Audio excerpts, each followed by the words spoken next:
Alright, welcome back to Anime Savants, everyone. This week, I am the white chair in Fade in the Water. Oh, fuck, bro.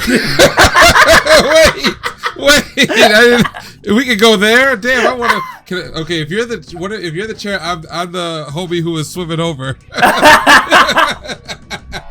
Wait, what is his nickname? I've seen so many, it's C Murda. With like actual C. I like Aquaman. Aquaman is good. His name is Aaron, apparently, but like. Oh, not no more. Listen, man, I gotta tell you, I had I love our people moment twice. The first one was watching the video, and then the second was when I guess mad people came out to cash app him, and then he got back on like Instagram, was like, I don't need the money, like I'm good. Oh, and I was like, yo, shit. This is a 16-year-old who just nigga, you do need that money. Yeah, you do. Stop it, bro. But God, I teared up a little bit because like I like.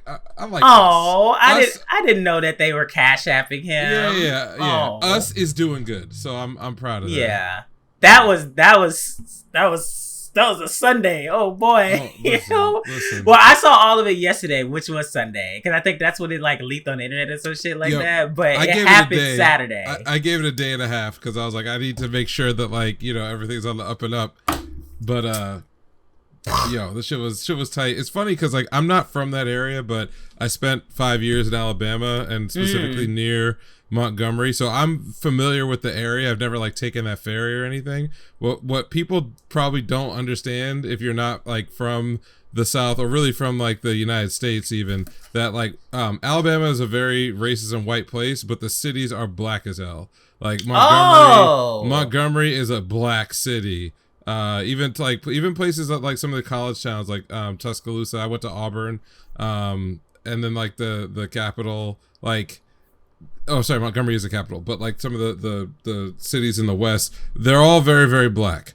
And so I was not surprised that there were so many of us on that ferry or on the tour boat. I am not surprised that the city workers, specifically the individual who was initially assaulted, was black, because if you want to know who the number one employer of black people in the city of Montgomery is, it's the city of Montgomery. Yeah. So nothing about what transpired ultimately shocked me, other than these whites.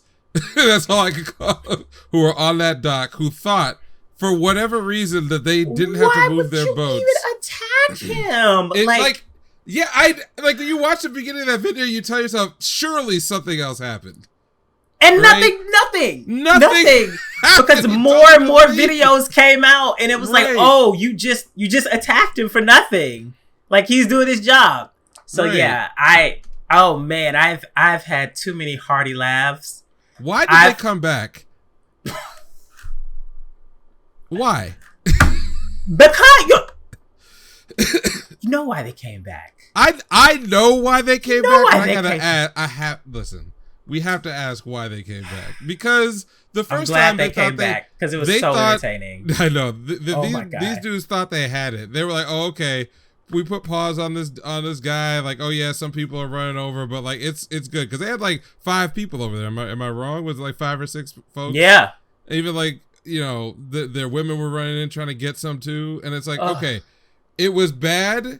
But y'all could have just gotten out of there, and it would have just been a story about like roving. 1, 2, 3 licks, go. Yes, but instead they came back. It felt like there were fewer of them when they came back. You know what I mean? Like, and they were trapped like on the boat. Yes. Like they had them surrounded at the boat. So it's like, this is bad. And also you had all those people coming in from the water, watching it go down, recording it. So all them niggas was eager to get off that boat and go help. Yeah, so. and people were rolling up from all corners. I'm like, you chose the wrong. What's that stupid Jason Aldean? Not in this small town, bro. Not in this town. That was not the place to go off. And this brother with the chair. I mean, come on. I mean, he's definitely getting charged with some shit because he hit the fucking woman. Not care. Oh my god! I screamed. Do not care. I saw him using the chair, and I was like, okay, yeah, like whatever. Blah. But she was like slumped already. And that's when the cop was like, all right, nigga, I actually have to arrest you. Yo, like, the fact that there was a period of time where the cops were just kind of in the crowd. Yes. They were just like, well, we gotta let this one go. Man. Prime entertainment. So good. Yes. And of course, niggas are throwing around the fucking Boondocks shit now. Because it's true. A nigga moment with a chair. It is true. Oh my God. It was so good. But the niggas did not start the nigga moment. No, absolutely not. I'm going to be very clear. This is just a brother trying to do his job with some rowdy, unruly folks who, for whatever reason, thought that they were entitled to do things literally no one else on the planet would be entitled to do. Mm-hmm. And they did it at the exact worst possible moment for themselves, and they reaped the consequences. So swiftly. Yeah. All right. So, in the same vein that we've always been doing for the past summer, which has always been about Witch from Mercury, we're going to start with Witch from Mercury. Oh boy. And no, there's no new episode. No. But there is some drama. So we talked when we hit the midpoint of the show after the first core. Since, one of the big celebratory moments, I think, of this series even existing was the idea that the producers would be pulling in a lot more of a Yuri audience, and we'd had to question, given both the age of all the characters involved and anime and Gundam in particular's history as a mainstream product, how far would they be willing to embrace sort of the LGBT undertones, the growth, or overtones.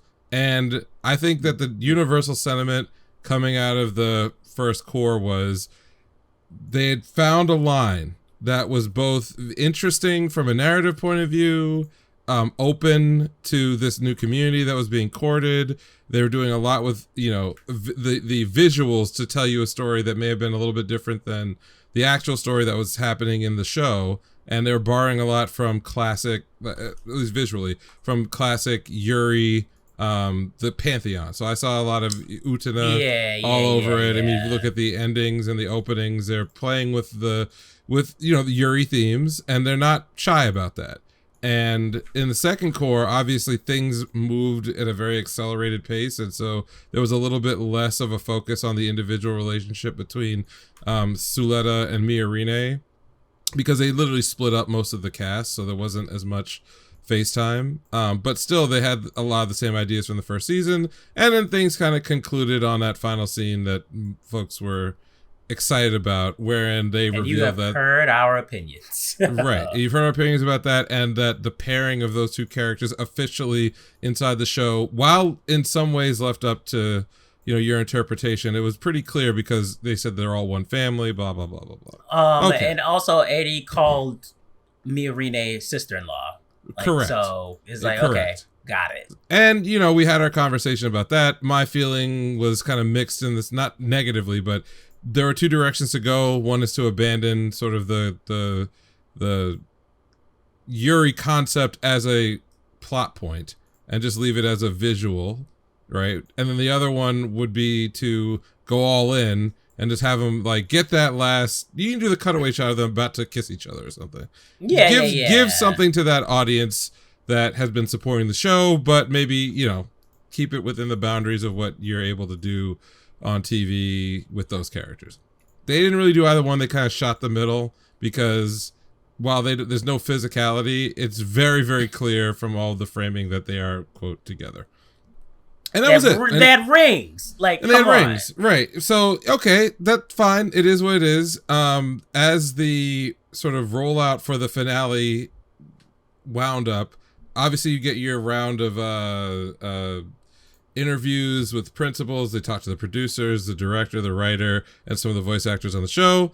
As it turned out, in a magazine interview, I think one of the voice actresses, I don't remember if it was the principal cast, but they were asked a question about the last scene in the show. Now, to be clear, the director had already commented that this was something they want to leave up to the interpretation of fans, but he was very terse.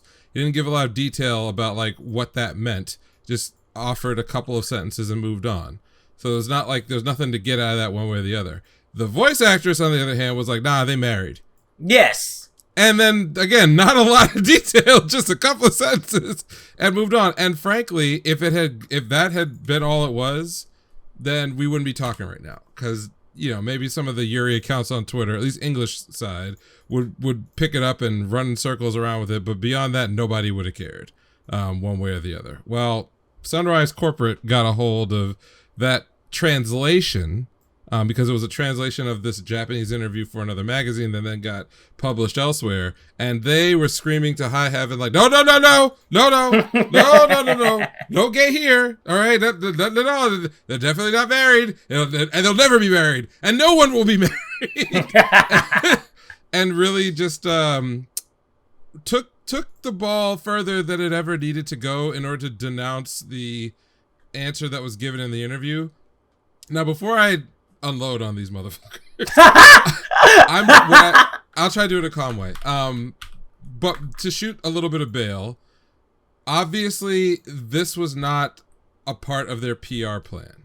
It wasn't something that they, you know, like this is not like a concerted effort in the beginning to sort of undermine a lot of the fan excitement and hopes for what those characters would mean for that series and for Gundam. This was not like cleaning things up on the way out again. It was spontaneous. They clearly got caught off guard and pretty flat-footed, and so a lot of the responses you could just track them over time as just bad PR compiling on top of bad PR and bad PR, and they don't really have a good handle still on the Western side of the market. So again, just like they complained about a translation being wrong, you know, as far as the implication for the two characters, a lot of the PR speak that is functional for like a Japanese media ecosystem comes off very, very, very, I won't say aggressive, but like insensitive in an American or Western context once you translate it, because it's very much like, no,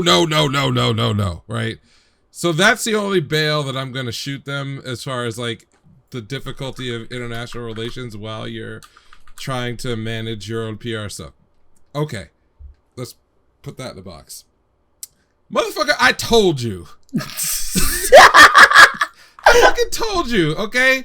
Going into this series, my first worry is that Japan has a really, really, really tortured history with LGBTQ subject matter. In some ways, they are far, far, far, far more open and liberal about presentation of ideas, especially around created Omegaverse. Yes, that's what I'm saying. Around like gay and lesbian thing, you know, Bara, Yuri, and the whole 200 to 300 year tradition, no, longer than that, 600 year tradition, out of just that part of the world when it comes to representation of those lifestyles.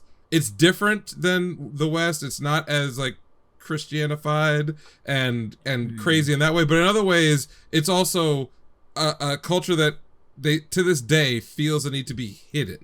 It's not necessarily the case that the persecution of those people comes from like some kind of like self-righteous act of like, you know, saving the universe the way in our side of the world, because it's been pushed through a Judeo-Christian lens. Like there's very much like a messianic tradition around getting rid of the gays.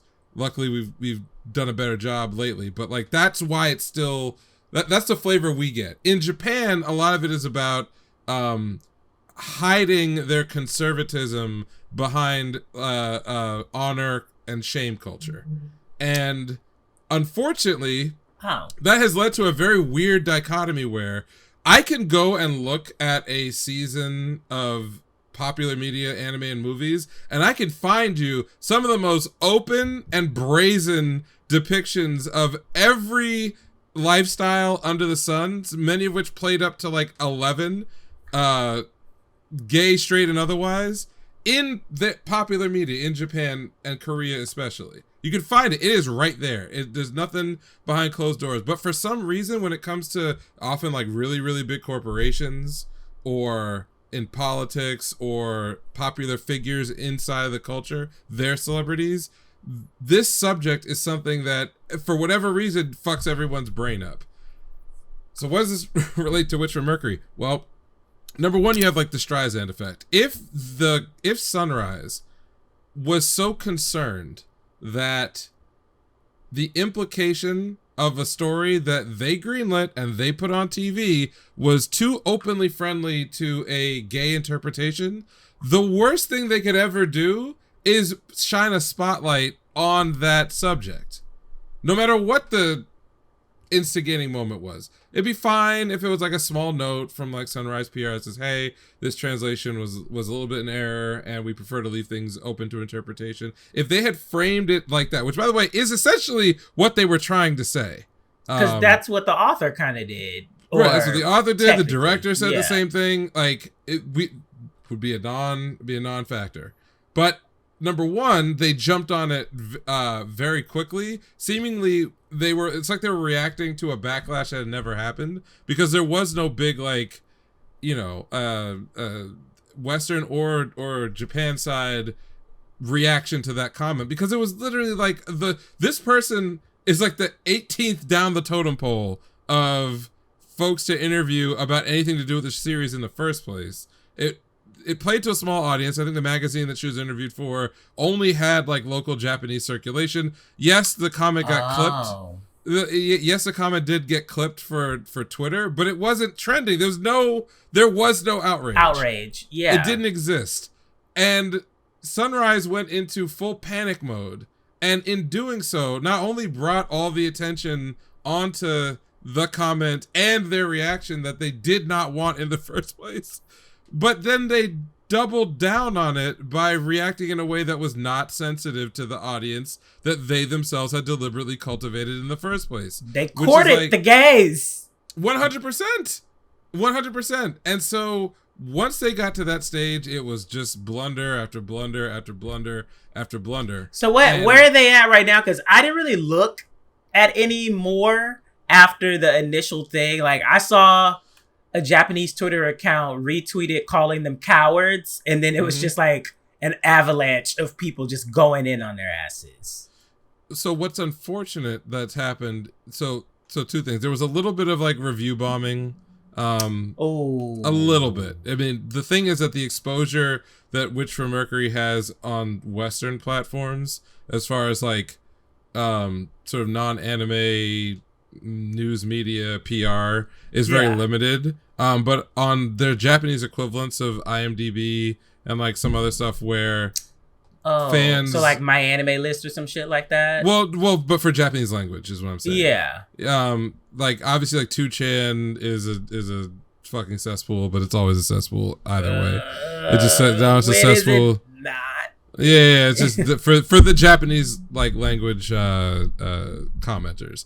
But the main thing is that there was a lot of goodwill that Sunrise had, not just because Witch from Mercury is a good series, but doing the right thing to do is always to expand your audience. And so over the last year, they had managed to pull in a lot of viewers domestically and internationally that were interested now in more Sunrise productions because they felt, yes, we were served in this particular one. And Sunrise is a big company. They mostly want to, aid in the sale of model kits and other things like that. Yeah. And putting any kind of a taint onto your brand with a certain audience, especially an audience that is fervent, that is young, and that was just newly turned on to your brand and everything else that comes under it. Like we talked to Joe last episode, and he was someone who was not really into Gundam or mecha shows, but I think he had mentioned that he actually bought a Ariel.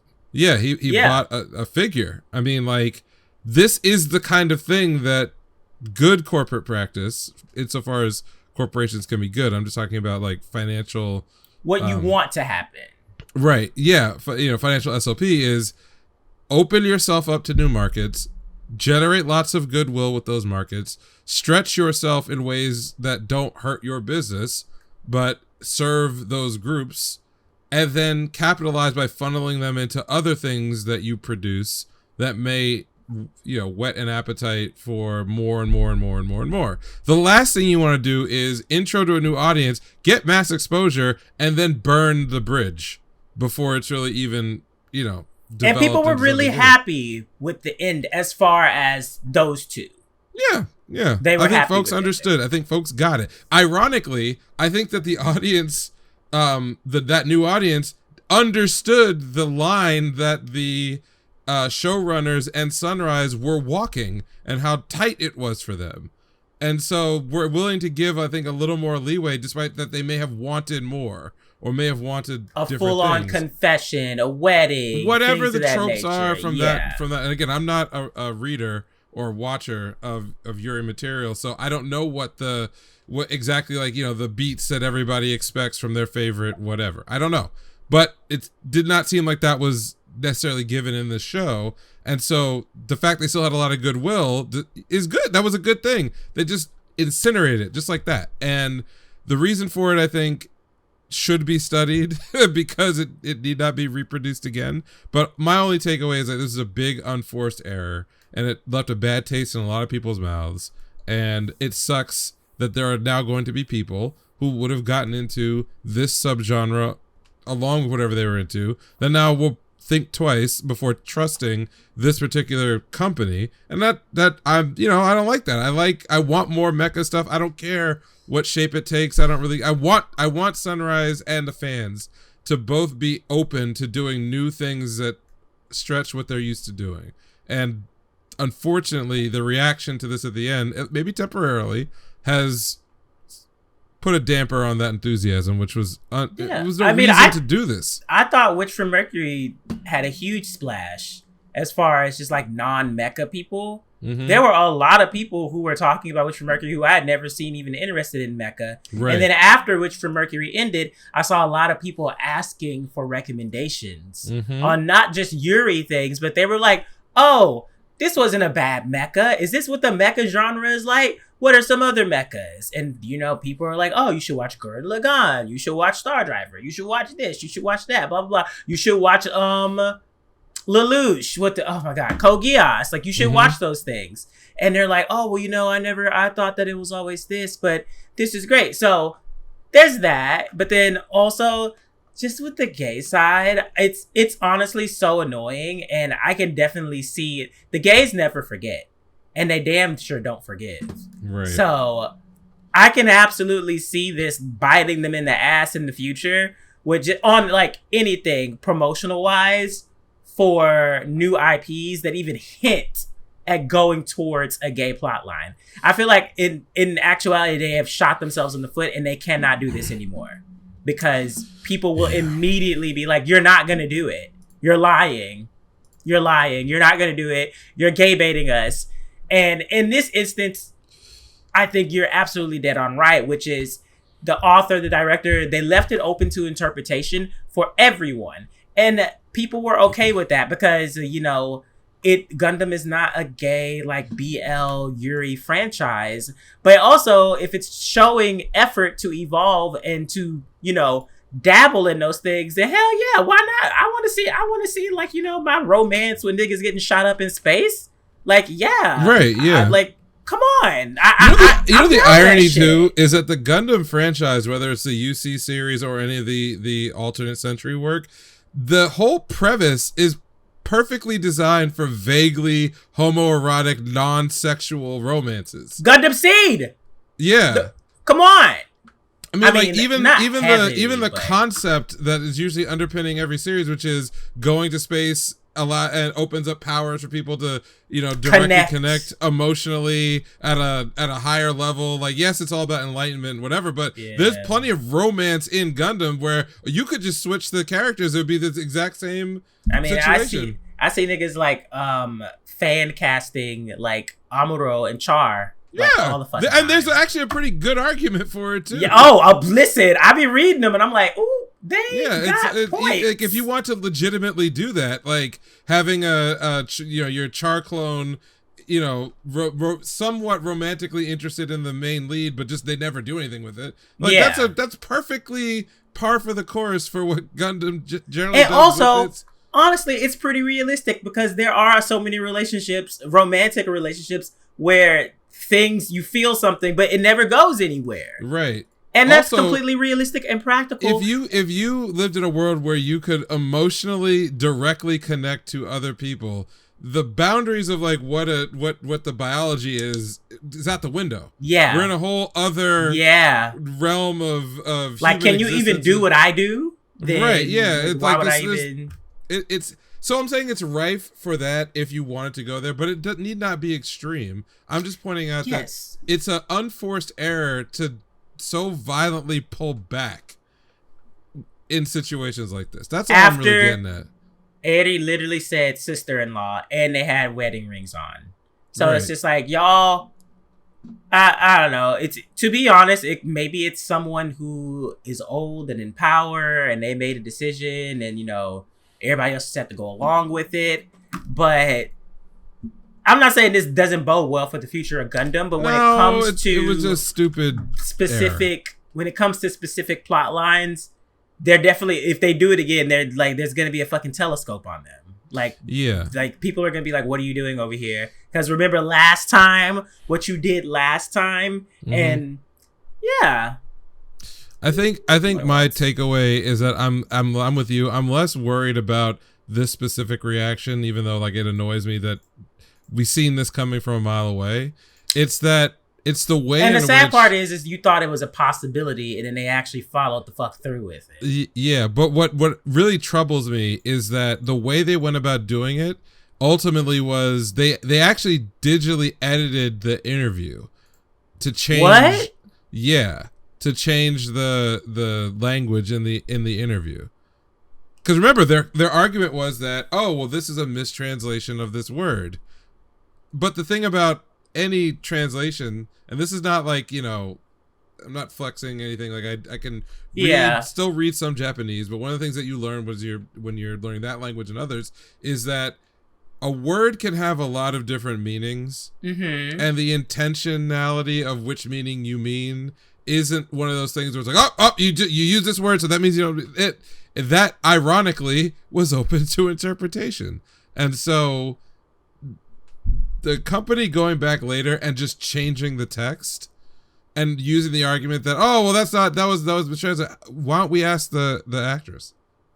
Right? But they didn't do that. They're just like, nope, it's wrong. They're not gonna ask the actress. They wrote the check for her. Well, that's my point. Like, so like if you go online right now and you go try to read a translation of that interview, or at least the official ones that were published, there will be a mismatch between what Namco says that translation is and what maybe some outlets say that translation is. And it may be the case that some people never see the original response.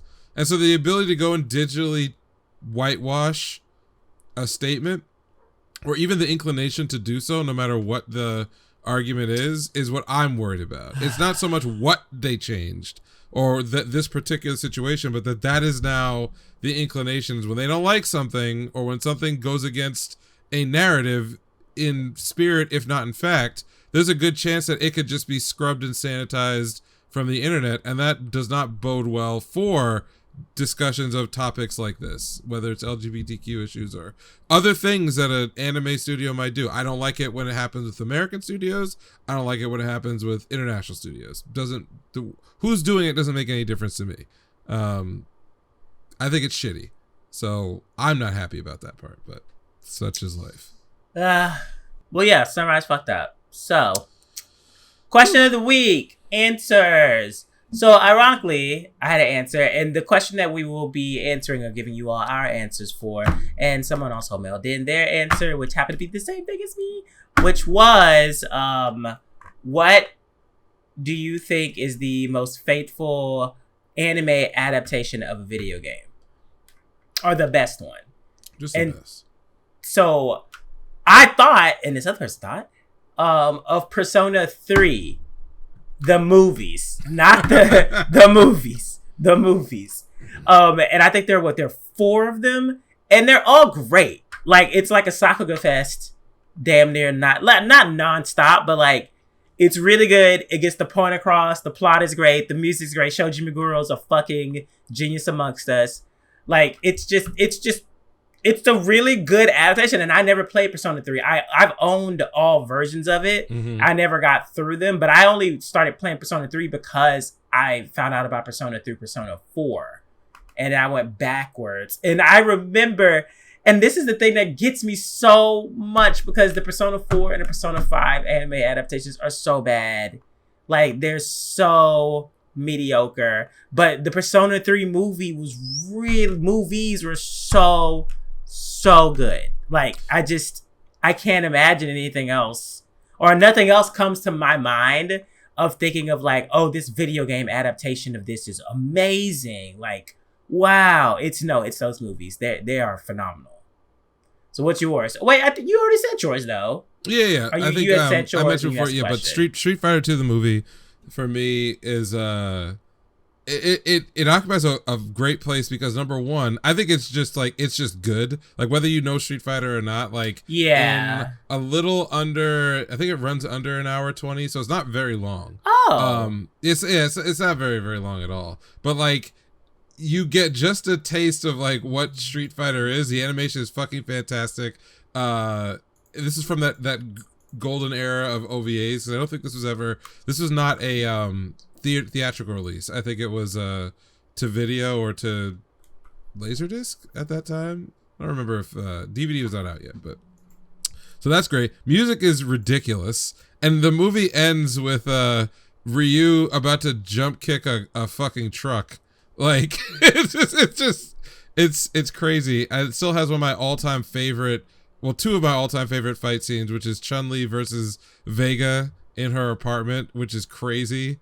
And then the final fight with Ken and Ryu versus Bison is awesome. But in between that, it's just a fun movie. There's the I don't know how many times in the last 30 years. I think this was at 96 that this came out. It was sometime around then. But the shot of Cammy assassinating this foreign leader where she go, you have seen the clip, guaranteed. If you're an anime fan but you've no interest in fighting games, you have seen this clip before. Yes, which is her doing the full rotation vertical twist and popping this dude's neck backwards and then breaking his back, but you get to see directly up her vagina like in the process. Everyone has seen it. It's iconic for a variety of absurd reasons, but it's also a lot of fun in context of the movie as well. So Street Fighter 2, the movie, definitely gets my vote. I will say about the Persona movies, sometime we should chat about your experience as just a movie watcher, because I was a big Persona 3, the game, like fan. I think I've played it nearly to completion like 5 times. Because the first time I got it, I didn't realize you could like perfect it. I thought that there were certain choices that you had to make as far as the social links that were like exclusive. Oh, okay. And then later I found out, so that you could get everything. You didn't. Right. Then I found there was like guides for doing like perfect runs, and then it got re-released. Way. And see, I bought it on everything because it was on PS2, and then it came to PSP. It was PSP with FemMC. Yep. And then I think that was it for like the there was time. Also digital. There was also a not a remaster, but a re-release somewhere that was like all the PSP content. Yeah. Back on, was it PS2 or PS3? I don't remember. Yeah. So I also own multiple copies of Persona 3 as well. I just didn't. I forgot what I got. I forgot where I was. I got up to Konohamaru. Oh, okay. I got to that point, but I know there's more. Like, there's way more after that. There's a lot. Yeah, there's way more after that. I was like, I feel like I'm still at the very fucking beginning of this shit. See, I was just captivated from jump with the suicide references. I was like, this is so cool. As a kid, I actually was shocked because I played Persona 4 and I was like, oh, there are some before this, blah, blah. And I remember going to YouTube and looking up the Persona 3 shit. And I was like, these niggas are shooting themselves. Oh my God. It was so cool. It was, I don't know. It just the visuals, the music was fantastic. The concept was really cool. Obviously, it's become much more stylized with like Persona 5, but like conceptually, that formula that Persona has always, or at least the modern Personas, because if you ever played Persona 1 and 2, they are very different games. They are, yeah. I bought those on Vita. Those are closer to like the Digital Devil Saga, Summoner, all that kind of stuff. Like then they're interesting too. Like I played Persona 1 on PSP, and it had you could tell the ingredients were there. But I think Persona 3 got the style. Like, it wasn't just, oh, you can go find monsters that are manifestations. Yeah, because 1 and 2 are very similar to the like Shin Megami Tensei yes. like universe. Yes. Like get core game. They're closer to the core games. Yes. But Persona 3 was like at the time it came out, I was definitely into video games, but I was discovering at that time how much I was into unique styles that could only really be expressed through the medium of video games. And things that are jazzy, things that are noir, things that are funky, things that are whatever, like all those ideas were always very captivating to me, but I just did not know before Persona 3 that they could be presented in that particular way. Brooding, but like fun and chill, and like all these other things, and just have this really cool story around it, and all these branching paths for the relationships, and then the story was interesting and macabre, and like I really liked that. So it was, I can rock with Persona. It's just like, as a fighting game head, it has not gotten better than Street Fighter 2 the movie, which is insane that it's been like almost 30 years, you know, maybe 25 years since that OVA came out, and we haven't. Where's the? You think for like these billion-dollar franchises, there'll be all these great options to pick from, and it's just not there. I mean, I don't want to pick on any other fandoms, but like, you know, if you're a Sonic fan, you basically have one cartoon that lasted 14 episodes in the 90s. And then maybe the last Which movie, one? So there were 2 Sonic cartoons. One was the one that Sonic Underground. No, before Sonic Underground. So there was The Adventures of Sonic the Hedgehog, which is I think Jaleel White was the voice, and that's what people remember from like Saturday morning cartoons. Oh, okay, yeah.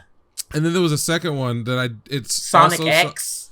That Sonic X comes after Underground, but there was another one that aired. Okay. That was localized and actually aired on, I want to say, NBC stations in the morning, and it was much closer to the game world, and it was a lot darker.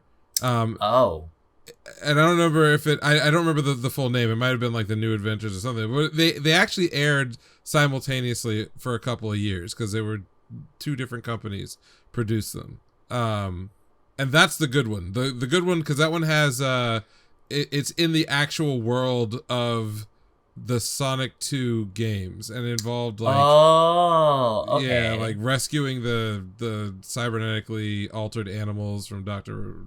Eggman and all that stuff. But this is before Sonic Underground, which was a ridiculous cash-in.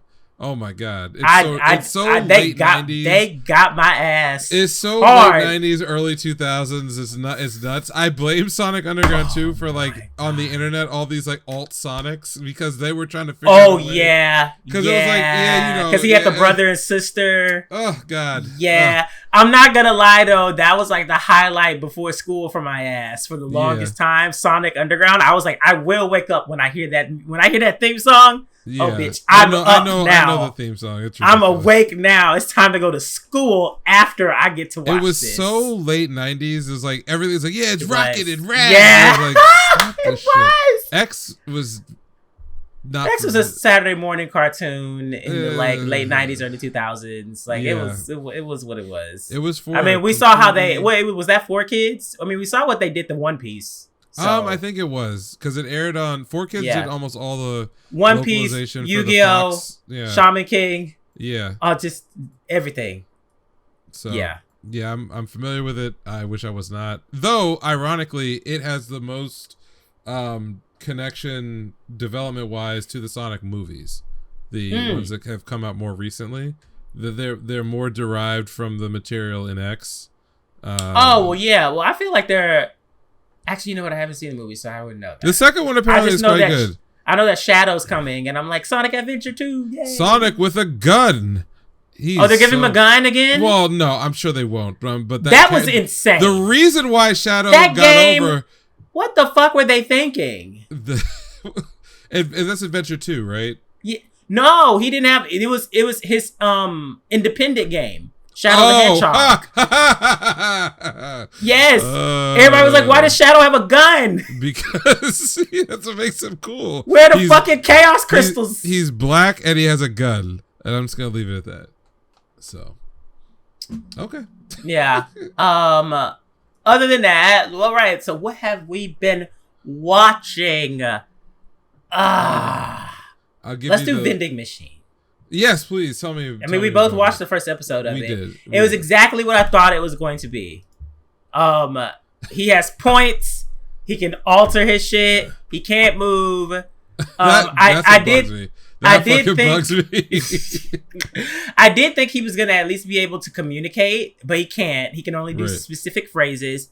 And I like how they basically introduced him into the society, and they were like, "Oh, bet, yeah, cool. Like we can make this work." I don't know. I guess this is just me and my like slice of life kind of stuff. I enjoy when things work out, you know, when you're like, oh, this is great for the village and this is going to work great for you and this person, that person. So like when he doesn't post up outside of the inn at night because the inn makes all of its money from feeding the majority of the village dinner and shit like that. Mm-hmm. So he goes to the guards, all kinds of stuff like that. And then, you know, they're dropping hints about what can happen in the future. The person, it's a floor labyrinth similar to like Danmachi. And something else. There's something else. There are a million of the anime like that. But they're like floor labyrinths where like each floor has its like own biome and shit like that. So that was also interesting. But I don't really know if there's going to be much. Well, no, there probably will be action. Everyone else will be doing the action. He won't. He's just going to play a primarily support role. But yeah, I watched first episode and I was just like, I don't know if this is something I'm coming back to weekly. Yes, I knew what it was going in. Not only have we talked about it, but, you know, when I discovered that this was even a thing, I did look into the manga and some of the information about it. So there was nothing about this that shocked me, except, and this is not a feature of the actual show, it triggered one of my phobias. So I was like, I will not be watching. What? So I have this is a story, but I have a very close friend who's a writer, and he's also a moron. And sometimes we would chat, and he would say things to me like, you know, what is your worst fear? And you'd make up some shit like, oh, I don't like spiders, I don't like this, whatever. And one day he put me onto an idea that I've never been able to let go, and I hate it, which is the idea of being of waking up as an inanimate object, but still wanting to be able to move. Like, you ever had like sleep paralysis? Oh, like, I was about to say sleep paralysis. Yeah, right. I've never had it, but I've heard how like scary it is. Right. So sleep paralysis, for those who have not experienced it or don't know anything about it, is a result of a slight chemical imbalance in your brain. Most people will experience it at least once or twice in their lives, but it's basically where there's a chemical that your brain lets out when you go to sleep to keep your body from like moving. It's why most people don't like flip-flop around the bed and like fly off, even though you're having all of these internal thoughts, right? Like that, it's there to protect you so that nothing dumb happens when you're asleep. But occasionally your serotonin will, you know, get to a level where you are half awake, but your body has not regulated that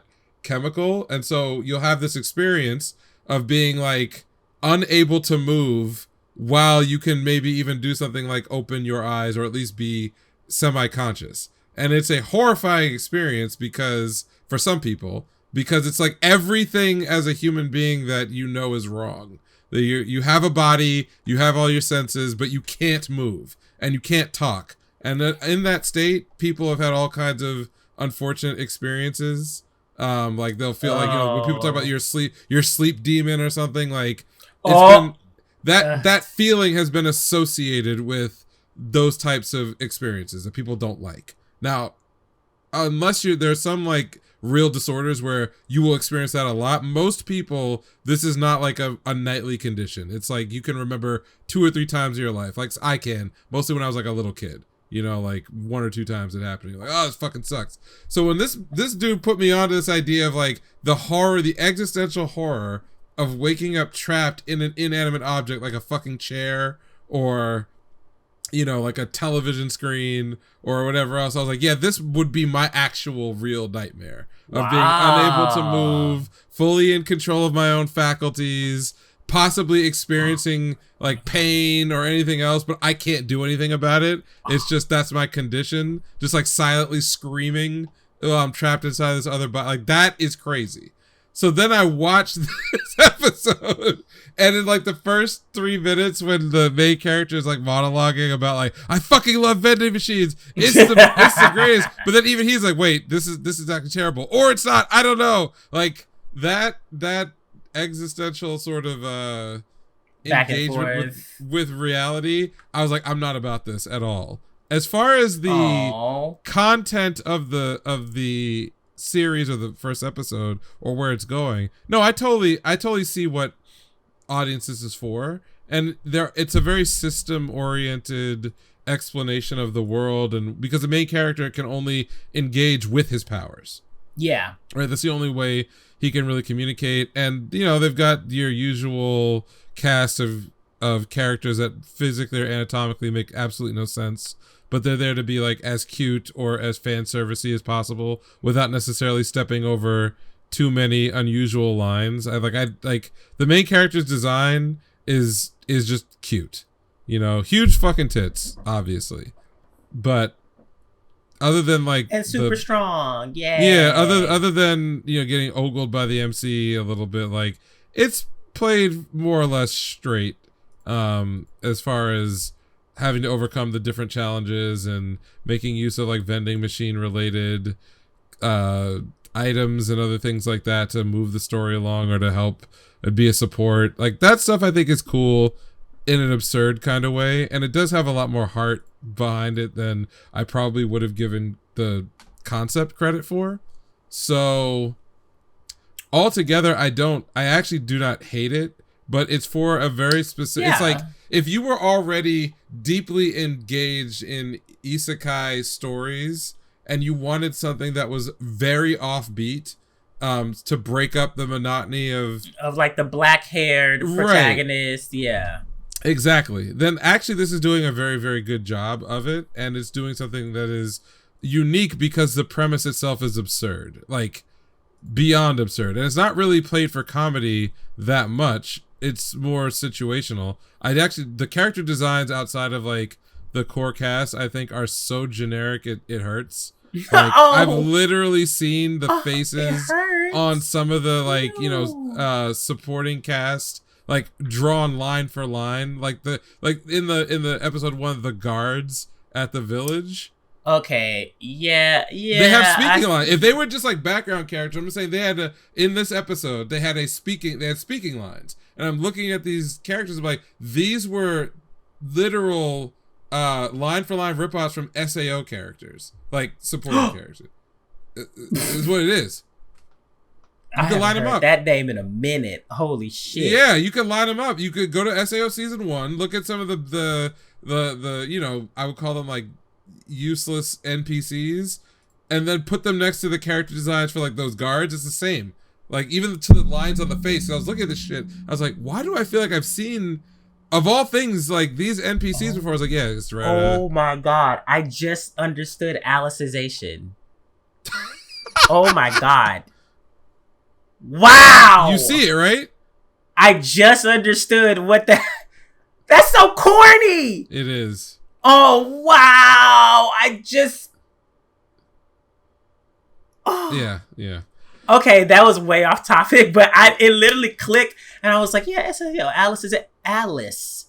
Oh my god. Oh, you just figured it out? I just was like, Alice. Let's say, yes, okay. Yeah. Whatever. But I would suggest folks go and check it out. I think there's a frame somewhere towards like the back end of the episode where you get like some full on, like when the main character is looking at the guards' faces, like it is line for line redraws from SAO. I want to rewatch I'm gonna rewatch the first season of that because I did enjoy the first season of SAO. The first core. Very clear. Yeah.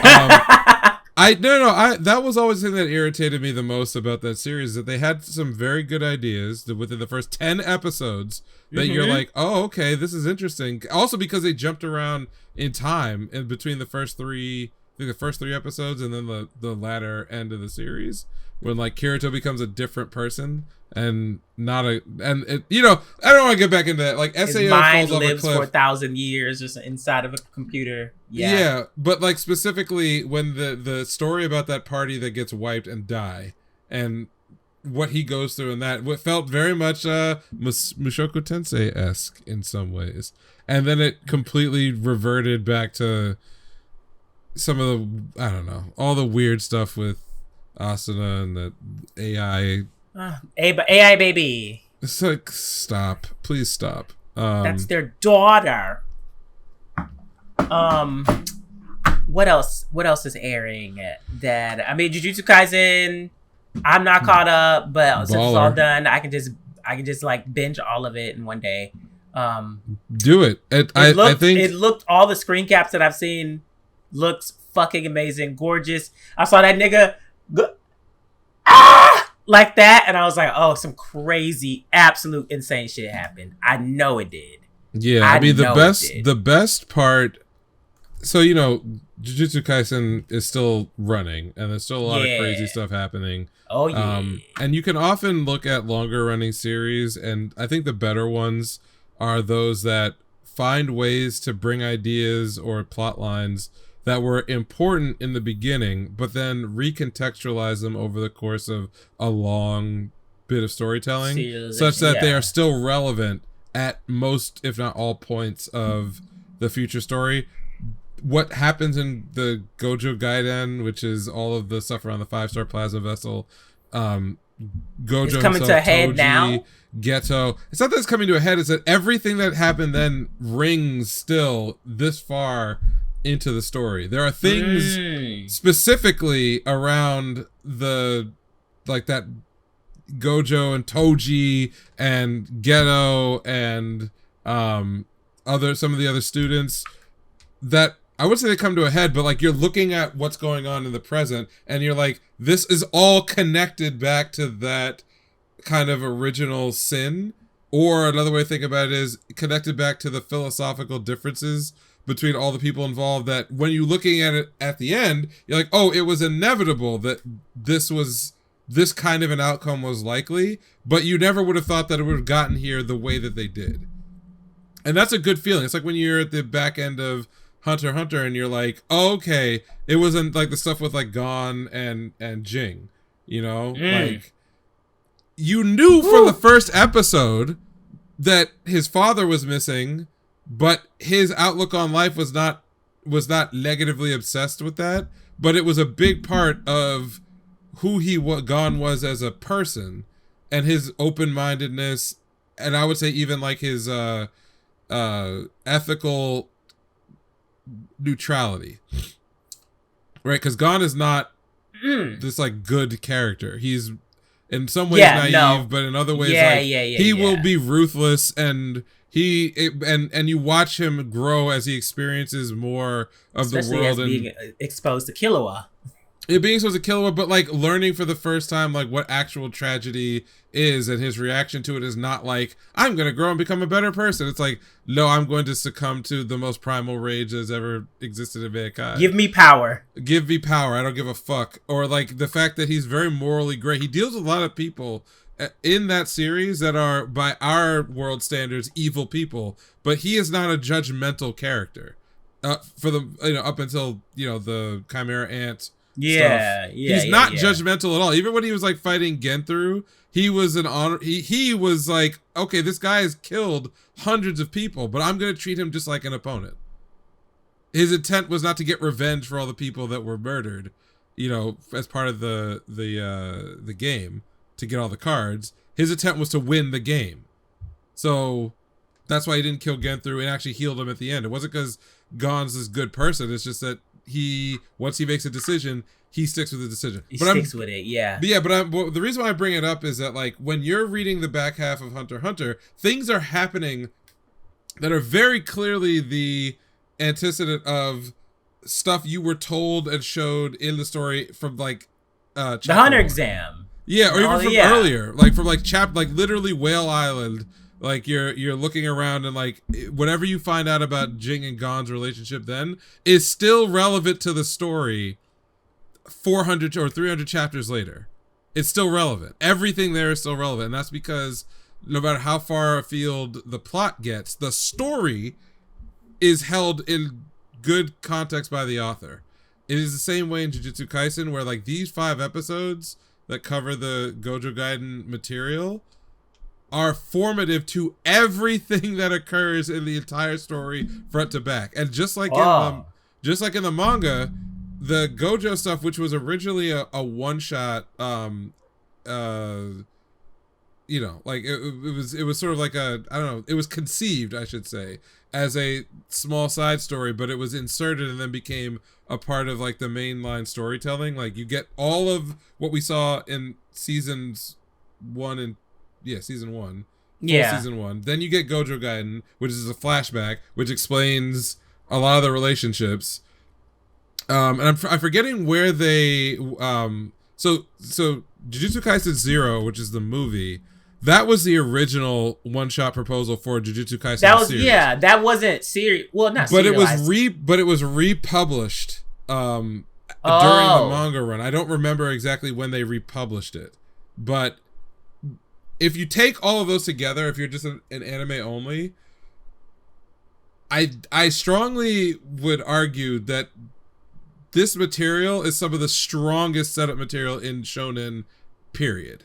Because think about all the characters that you meet, all the motivations for the people that evolve over the course of time, the variety of opinions about the same sort of events that you are getting, the perspectives. And then when I promise you that as folks go forward in the story, none of them are irrelevant. Like Yuta's perspective on the Jujutsu Kaisen world, Geto, his relationship with Gojo, critical. It's like it's critically important that all those events of that night or that period be known to the audience, because it explains why things happen. The stuff we're dealing with now with the 5-star plasma vessel ultimately is the core of the relationship between all of the primary like Jujutsu high people. Everything from, you know, Geto and Gojo, to the degree that Geto is still, you know, a factor. I guess some part of him is still a factor. But setting up all the conflicts that we already experienced, some of in the first season, I really think that like that the formative moment of the 5-star plasma vessel getting killed and everything that's done visually and cinematically, especially in the last episode, to show how it was never gonna work, the ideology that like Gojo was developing and the one that Geto developed, that they actually kind of flip-flopped places. Gojo was always moving in the direction of supreme power and feeling like he could do anything, right? Which is obviously normally in a story, that's the tempting, that's like the devil's bargain, right? It's like, do you want absolute power to protect everyone that you love or to change the world or whatever else? Like, in order to get that, you have to become something potentially inhuman, not human, right? Which goes along with like what cursed energy is and how it's depicted in the story. You either get that line or you get the other line where it's the idea of rejecting absolute power because absolute power corrupts. Jujutsu Kaisen does the exact like inverse of that. There is no moralizing necessarily about the effects of power on an individual. It's the other way around. It's the effects of a society as it engages with the powerful. In the beginning of the 5-star plasma vessel arc, the first thing you find out is that Gojo doesn't take his own power very seriously because he is so overpowered. Geto is the one who is running around saying that there's a responsibility that those who are powerful have to protect those who are not. Yeah. And over the course of the 5 episodes, their positions basically reverse themselves, where Geto comes to the understanding, or at least his own personal belief, that his idea of the nobility of the powerful and what they have to do is completely shattered, right? Because here he had this person who he was willing to essentially give up all of his every ambition he had to make it possible for a girl to live a free life. And not only is she murdered right in front of him, but also he's actually not powerful. He realized that actually he's quite weak. He'd always presumed that because he was a sorcerer and that he was, you know, in the position that he was in, that he could have these big ideals. But who was the one who wound up killing, you know, what's her name? Why am I forgetting her name? The 5-star plasma vessel. Who was it? Well, Toji pulled the trigger, but he was paid by a bunch of non-sorcerers who had deified, you know, the Tengen. That's who paid for it. That's who ultimately instigated it. And if you want to argue even further, Toji's not a Jujutsu sorcerer. He is the epitome of a person without cursed energy. It's like the exact opposite of what Geto thought was sort of like, you know, the having cursed energy, being able to control it, being a sorcerer, in and of itself gave him this authority to protect other people or whatever. Well, he was completely owned by somebody who had no cursed energy whatsoever, and his beliefs were shattered by non-sorcerers. So that idea of like wanting to protect them, that's gone. Which I guess if you watch episode 5, they deal directly with that aftermath and how his whole ideology is broken, and he's looking for an answer, and he finds the answer in why not just get rid of all the non-sorcerers since they just oppress the powerful. How does that make any sense? That these people who are it's their fault there's cursed spirits in the world in the first place because they can't control their cursed energy, and B, they persecute and murder non-sorcerers. Non-sorcerers persecute and murder sorcerers, or at least abuse them. So why does he have any reason to protect them? If anything, a world without sorcery or without spirits would be better, and you can get that way by killing every non-curse user. Yeah. And when he confronts Gojo with that, Gojo's first response is, well, that's crazy. You can't kill everybody who's a non-sorcerer on Earth. And Geto's like, you might be right. I can't do it. But can you argue that you can't do it? What's the answer? He can't really, right? He's being a hypocrite. So that, I guess you'll watch episode 5 at some point, but like... Oh, no, I haven't seen any of it yet. Oh, you haven't seen any of it? Oh, okay, yeah. So you've only seen the clips. Yeah. Okay. So that conflict that you don't obviously see coming even from episode 1, if you just treat each character like a blank slate, over that 5 episodes, you see it sets into motion literally everything related to the Jujutsu High drama. Now, the other stuff that exists outside of that, which is Sukuna, which is Kenjaku, which we saw a bit of in the first season. Oh, okay. Layers on top of those existing fault lines and cracks.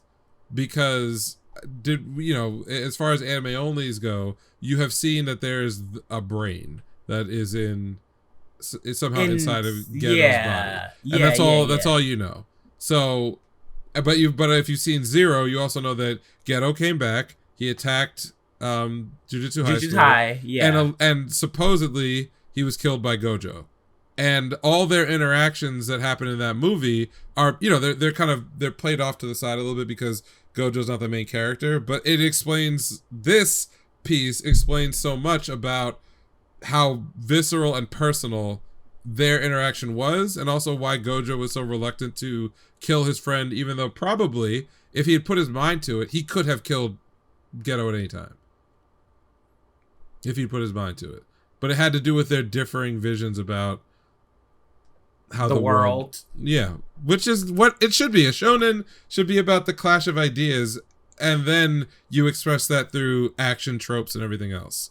But niggas just want the action, though. But niggas just want the action, which I know. Niggas just want the action. I understand that. I'm not mad about that. Action.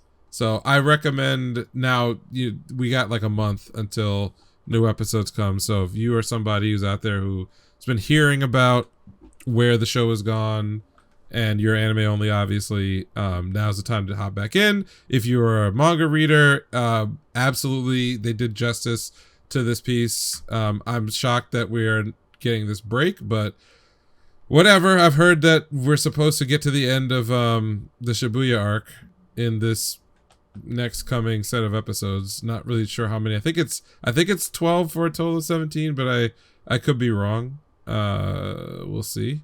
Because ain't no way that they could do that in 7 episodes. Would not happen. No, absolutely not. Yeah, I wouldn't even think they could do that. Yeah. And isn't Shibuya kind of, it's not lengthy, but it's a chunk. Oh, it's a whole, yeah. So I think it's less than 24 episodes were scheduled for this season. It's either 20 or 23, but either way, all of the remainder is going to be Shibuya. So yeah. That's a lot. I think that they've budgeted the right number, because I think in the manga it lasts around 40 chapters, maybe a little bit more. Nobody directly quote me on that, but I think it's something like that. So you could, with some good editing, get it there. I was worried that it wouldn't fit into a core structure. That was what I was concerned about, because Gojo Gaiden is like 6 chapters or so, and then it's like, okay, so you gotta just like kind of do what they're doing now, which is give us a little bit and then wait and then do the rest. But it seems like if you add it up, 5 weeks of Gojo, 3 off, so that gets you to 8. That would be a grand total of 8 weeks. And then if you have, I don't know, 16 episodes, you it matches up with the 24-week schedule, but they just took some time off. Yeah, they took some time off. Yeah, so it would end before winter 2024. Yeah, right on. I would assume right on time. Yeah. So that's good. I'm not upset about that at all. Quality's high, so just I'd say deal with it over the break, and then we're gonna get some good stuff come the beginning of September. Okay. What else? What else have you watched? I think we both watched Mushoku Tensei. Oh yeah. Yeah. Things are happening. Rudy's running. He's running away again. Rudy is still not the best person. He's not a bad person. He's not the best person. Yeah, he's a person. Oh my god. I love Elena Lise. I love her. And it's not because she's overly sexual. Well, yeah, I mean, that's part of it. Yeah, it is. It's because she's over sexualized. But it's the fact, it's not the fact, it's the way and the reasoning for her character's existence, which is basically, she's like, I have a curse. It's like, you have a high libido, bitch. Like, it's okay. It's okay. But then also, the way that she keeps everyone under control, where she's like, I'm going to pay you to not fall in love with me. You can get this good puss, but you gotta give it up after. Like, you cannot have it ever again. Like, you need to agree to this. I'm paying you to stay away from me. When that happened, I was like, this is amazing. This is amazing. This is amazing. And it also explains why she's like running through everybody. So, and it's also perfect because Rudy can't do anything. I'm so irritated by this. Down the worst. So irritated by this. Like, I've heard of characters that are cucked out of their minds. I mean, that's such a normal occurrence in anime, just because it's a sexless environment full of sex. Yeah. But like this, I mean, obviously, Mushoku Tensei is not the first popular isekai in this format. It's one of the early ones, I think. Yeah. Didn't technically the Re:Zero light novel come out before the light novel for Mushoku Tensei? I don't know. Did it? I think Re:Zero predates it by a little bit. Okay. But of this type of like full on, you know, I would say like slightly harder fantasy, isekai. Yeah. You know, now that I'm like watching beats from this, and obviously it's like 20 plus years old, I actually get it. I get why in every one of these series there is this like intense aversion to what I would qualify as very real human relationships, like whether it's sexual politics or sex itself. Like, it was a feature of the story. Someone had, I think it might have been the Trash Taste podcast, shout out to those guys, that I think Connor had asked this question, like, why is it the case that all these like series copied the notes from Mushoku Tensei, but they copied all the wrong stuff. Yeah. You know, like Rudy having ED is a gag. It's also a useful plot device for a variety of reasons that I think could sit with a male audience a little stronger than just like, oh, I'm surrounded by hot ladies, but like for whatever reason I behave like a stupid 11-year-old and I'm like literally running from the vagina. I'm just running away from it because it's scary. Because that's really the way, like if you only watch anime, you would, and you never interacted with real people, i.e. like most weebs, you would think that vagina is the most terrifying thing on earth. That even when there's a video on the cut about this. Like, but you know what I mean? You know what I mean? You would believe that like if a vagina were to get within like 6 inches of your body, that you will literally catch on fire, so you have to run away as hard as you can. If a woman or man shows any legitimate interest in you, instead of pondering that and deciding whether you would like to reciprocate and be a normal person, instead you have to break out into hives and then literally like leap through the ceiling to get away from them because it's bad. And I'm like, I appreciate that at least in this story, if you're gonna say like our main character is both a pervert and a virgin, that the reasons for that being, well, at least up until the end of the first season. But like if we're gonna do that, or at least he doesn't score with all the women who are literally throwing themselves at him, that you come up with a in-plot reason that also makes him look really bad. Like, or makes him feel bad. Oh my god. I mean, he's had some lows again, which is the thing where I'm like, brah, this is when Sarah called that nigga awful after he couldn't get it up.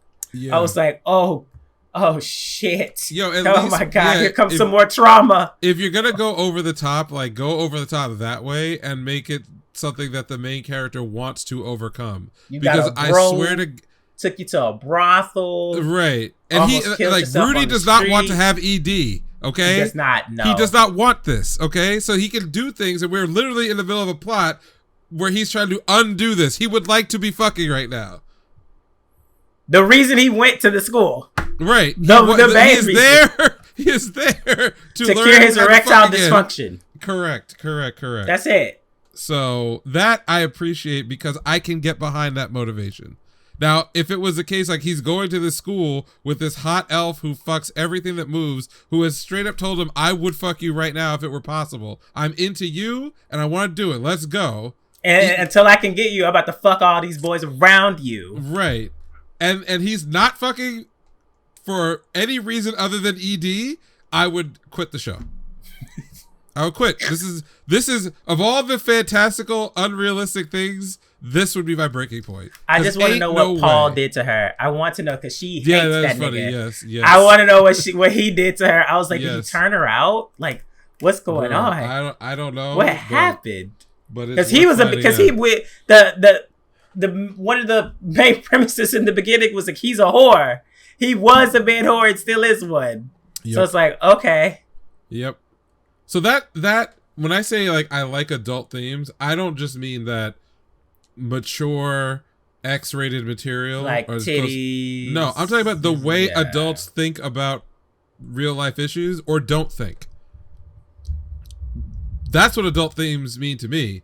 And for some reason, the anime pantheon is both full of sex and also totally sexless, which does not comport with reality at all.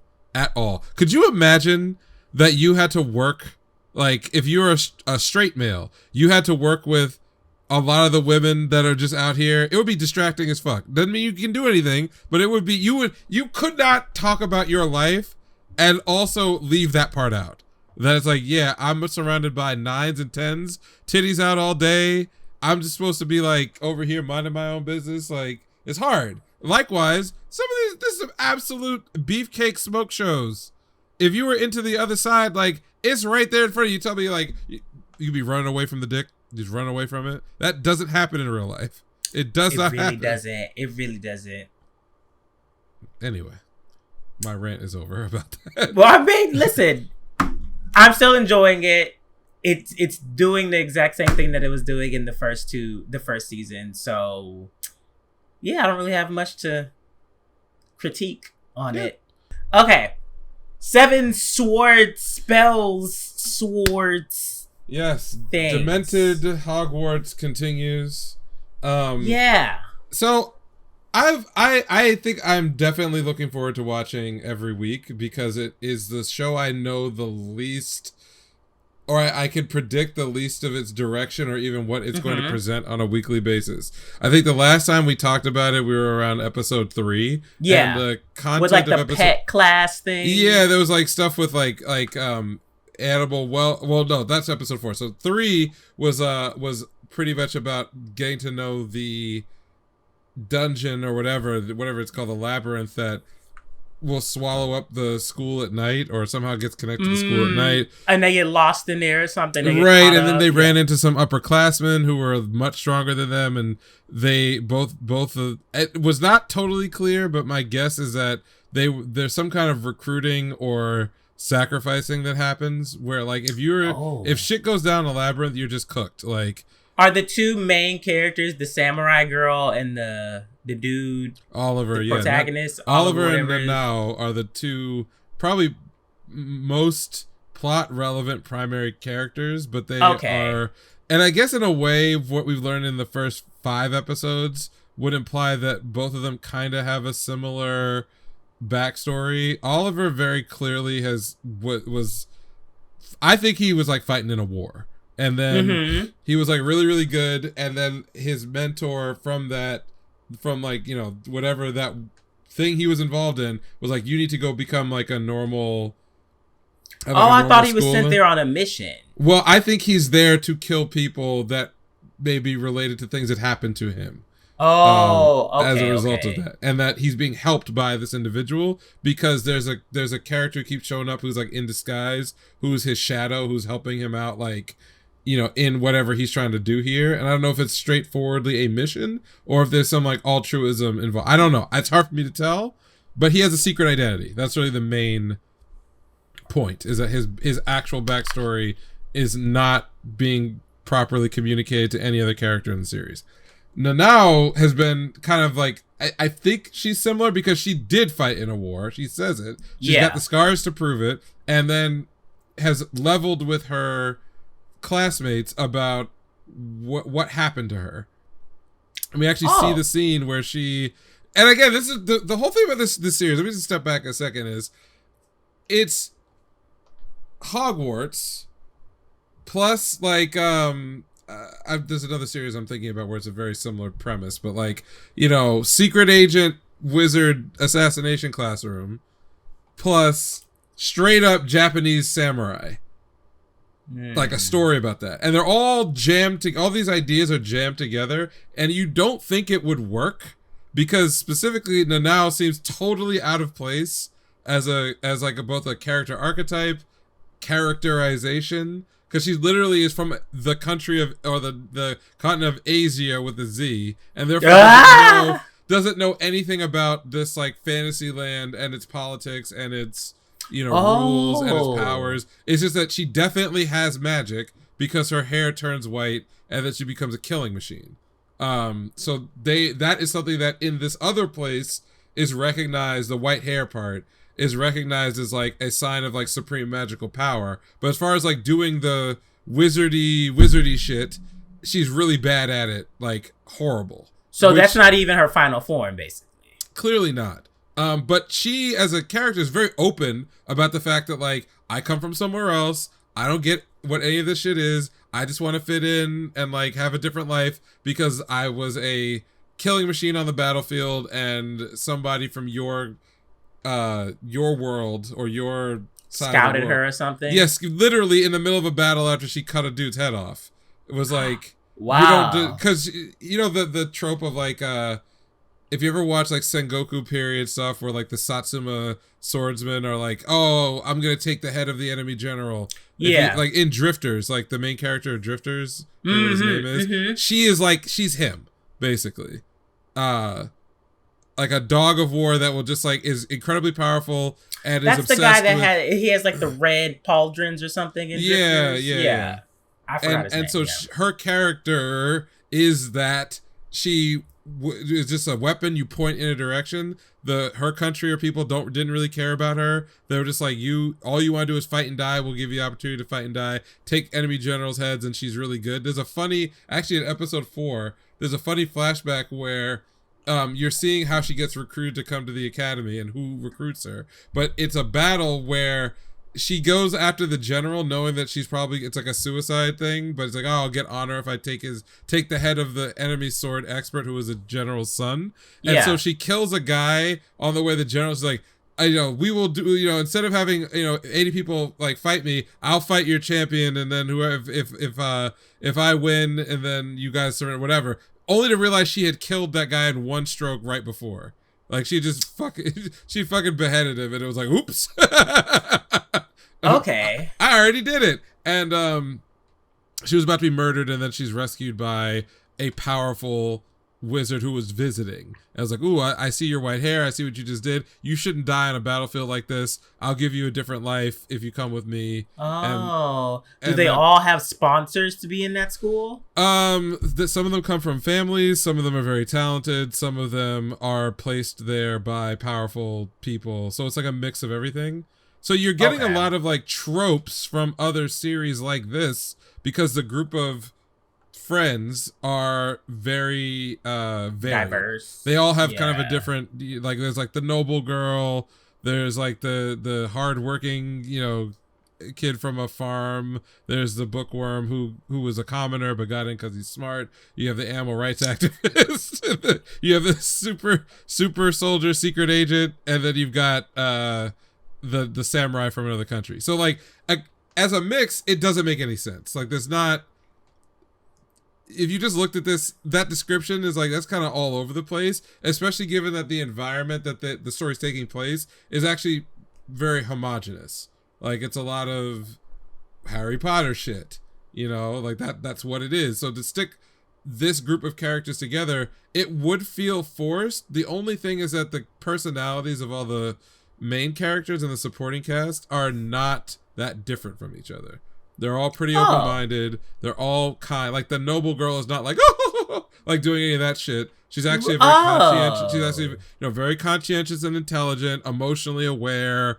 Helps the other. She's kind of like the motherly. She's not condescending. No. She's more of like a motherly figure because she kind of knows how the politics of this place work and what you should do and what you shouldn't do. But she's not also someone who gets in the way of what the group wants or an individual wants. And it's very focused around the Oliver character because he's the one who kind of gets them all to gel. So that part, even though it starts out looking a little disconnected, functionally in the storyline, it's believable.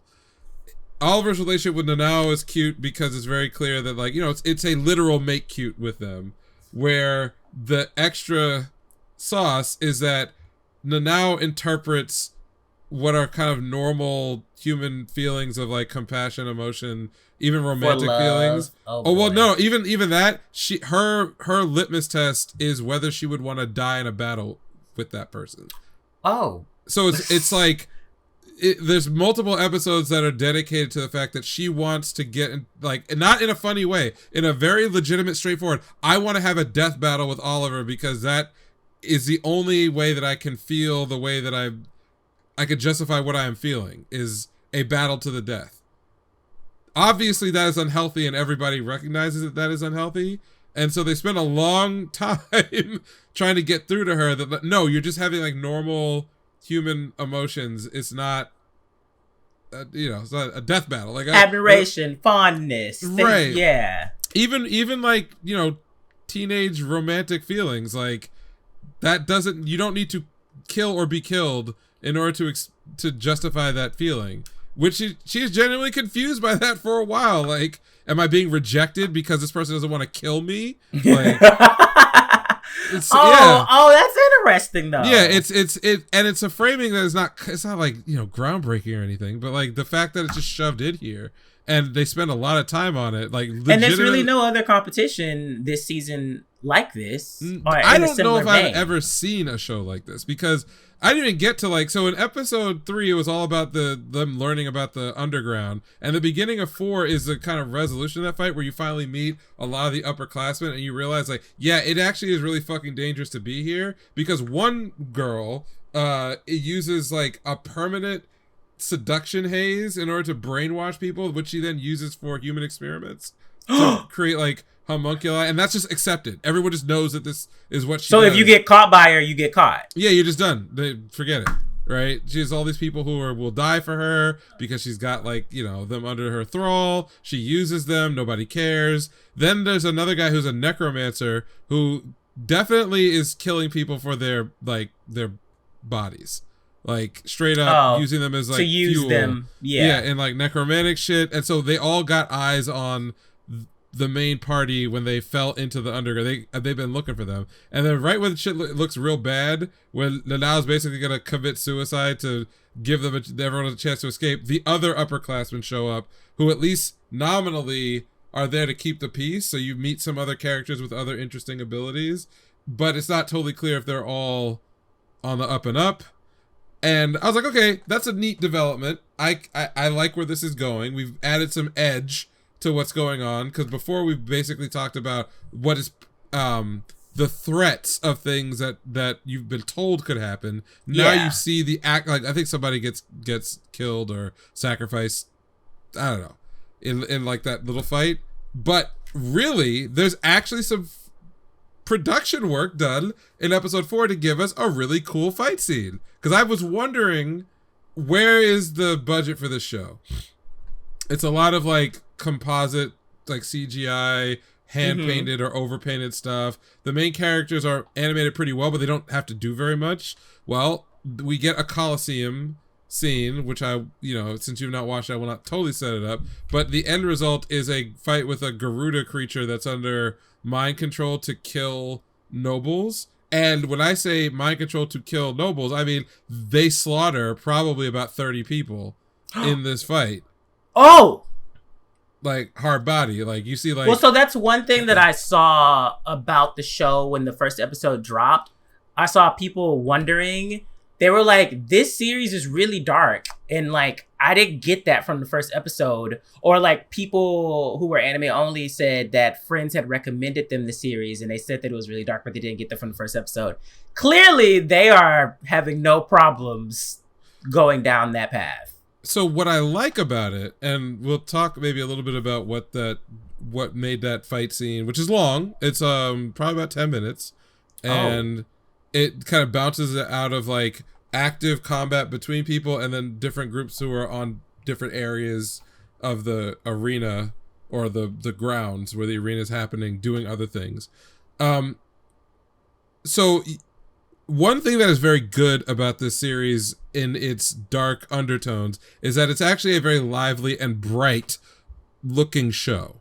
So that when you go into the labyrinth and it's like dark and dank and crazy looking, all the characters pop out of the scene.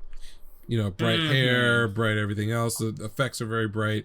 In the fight in episode 4, they fight a monster. First, there's like some wolves who are being like coerced into getting killed for the entertainment of people, and then a Garuda comes out.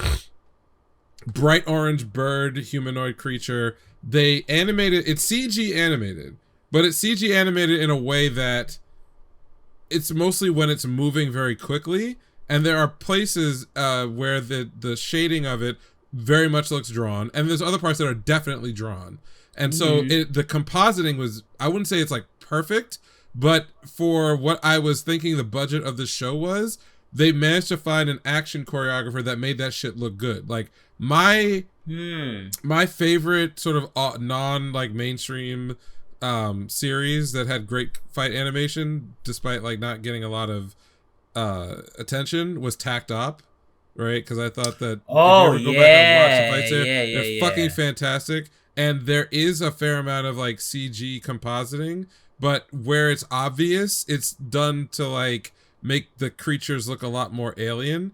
It's in the hand-to-hand fighting between the, you know, the contracted, you know, whatever. Yeah, the girl. That you were like, oh, okay, that like there's also good directing, like sense of space and everything else, and like it didn't get a lot of credit for it. I have a feeling that if the rest of what this season has to offer for Seven Spellblades goes on, certainly it's not going to have the same budget, but the competence is pretty obvious, and that they know whoever's what studio is this? I don't remember off the top of my head.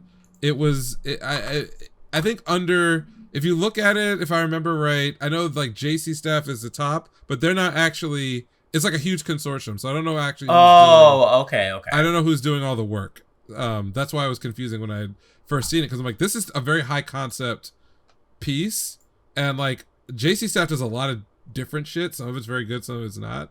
But I did not see this coming from them.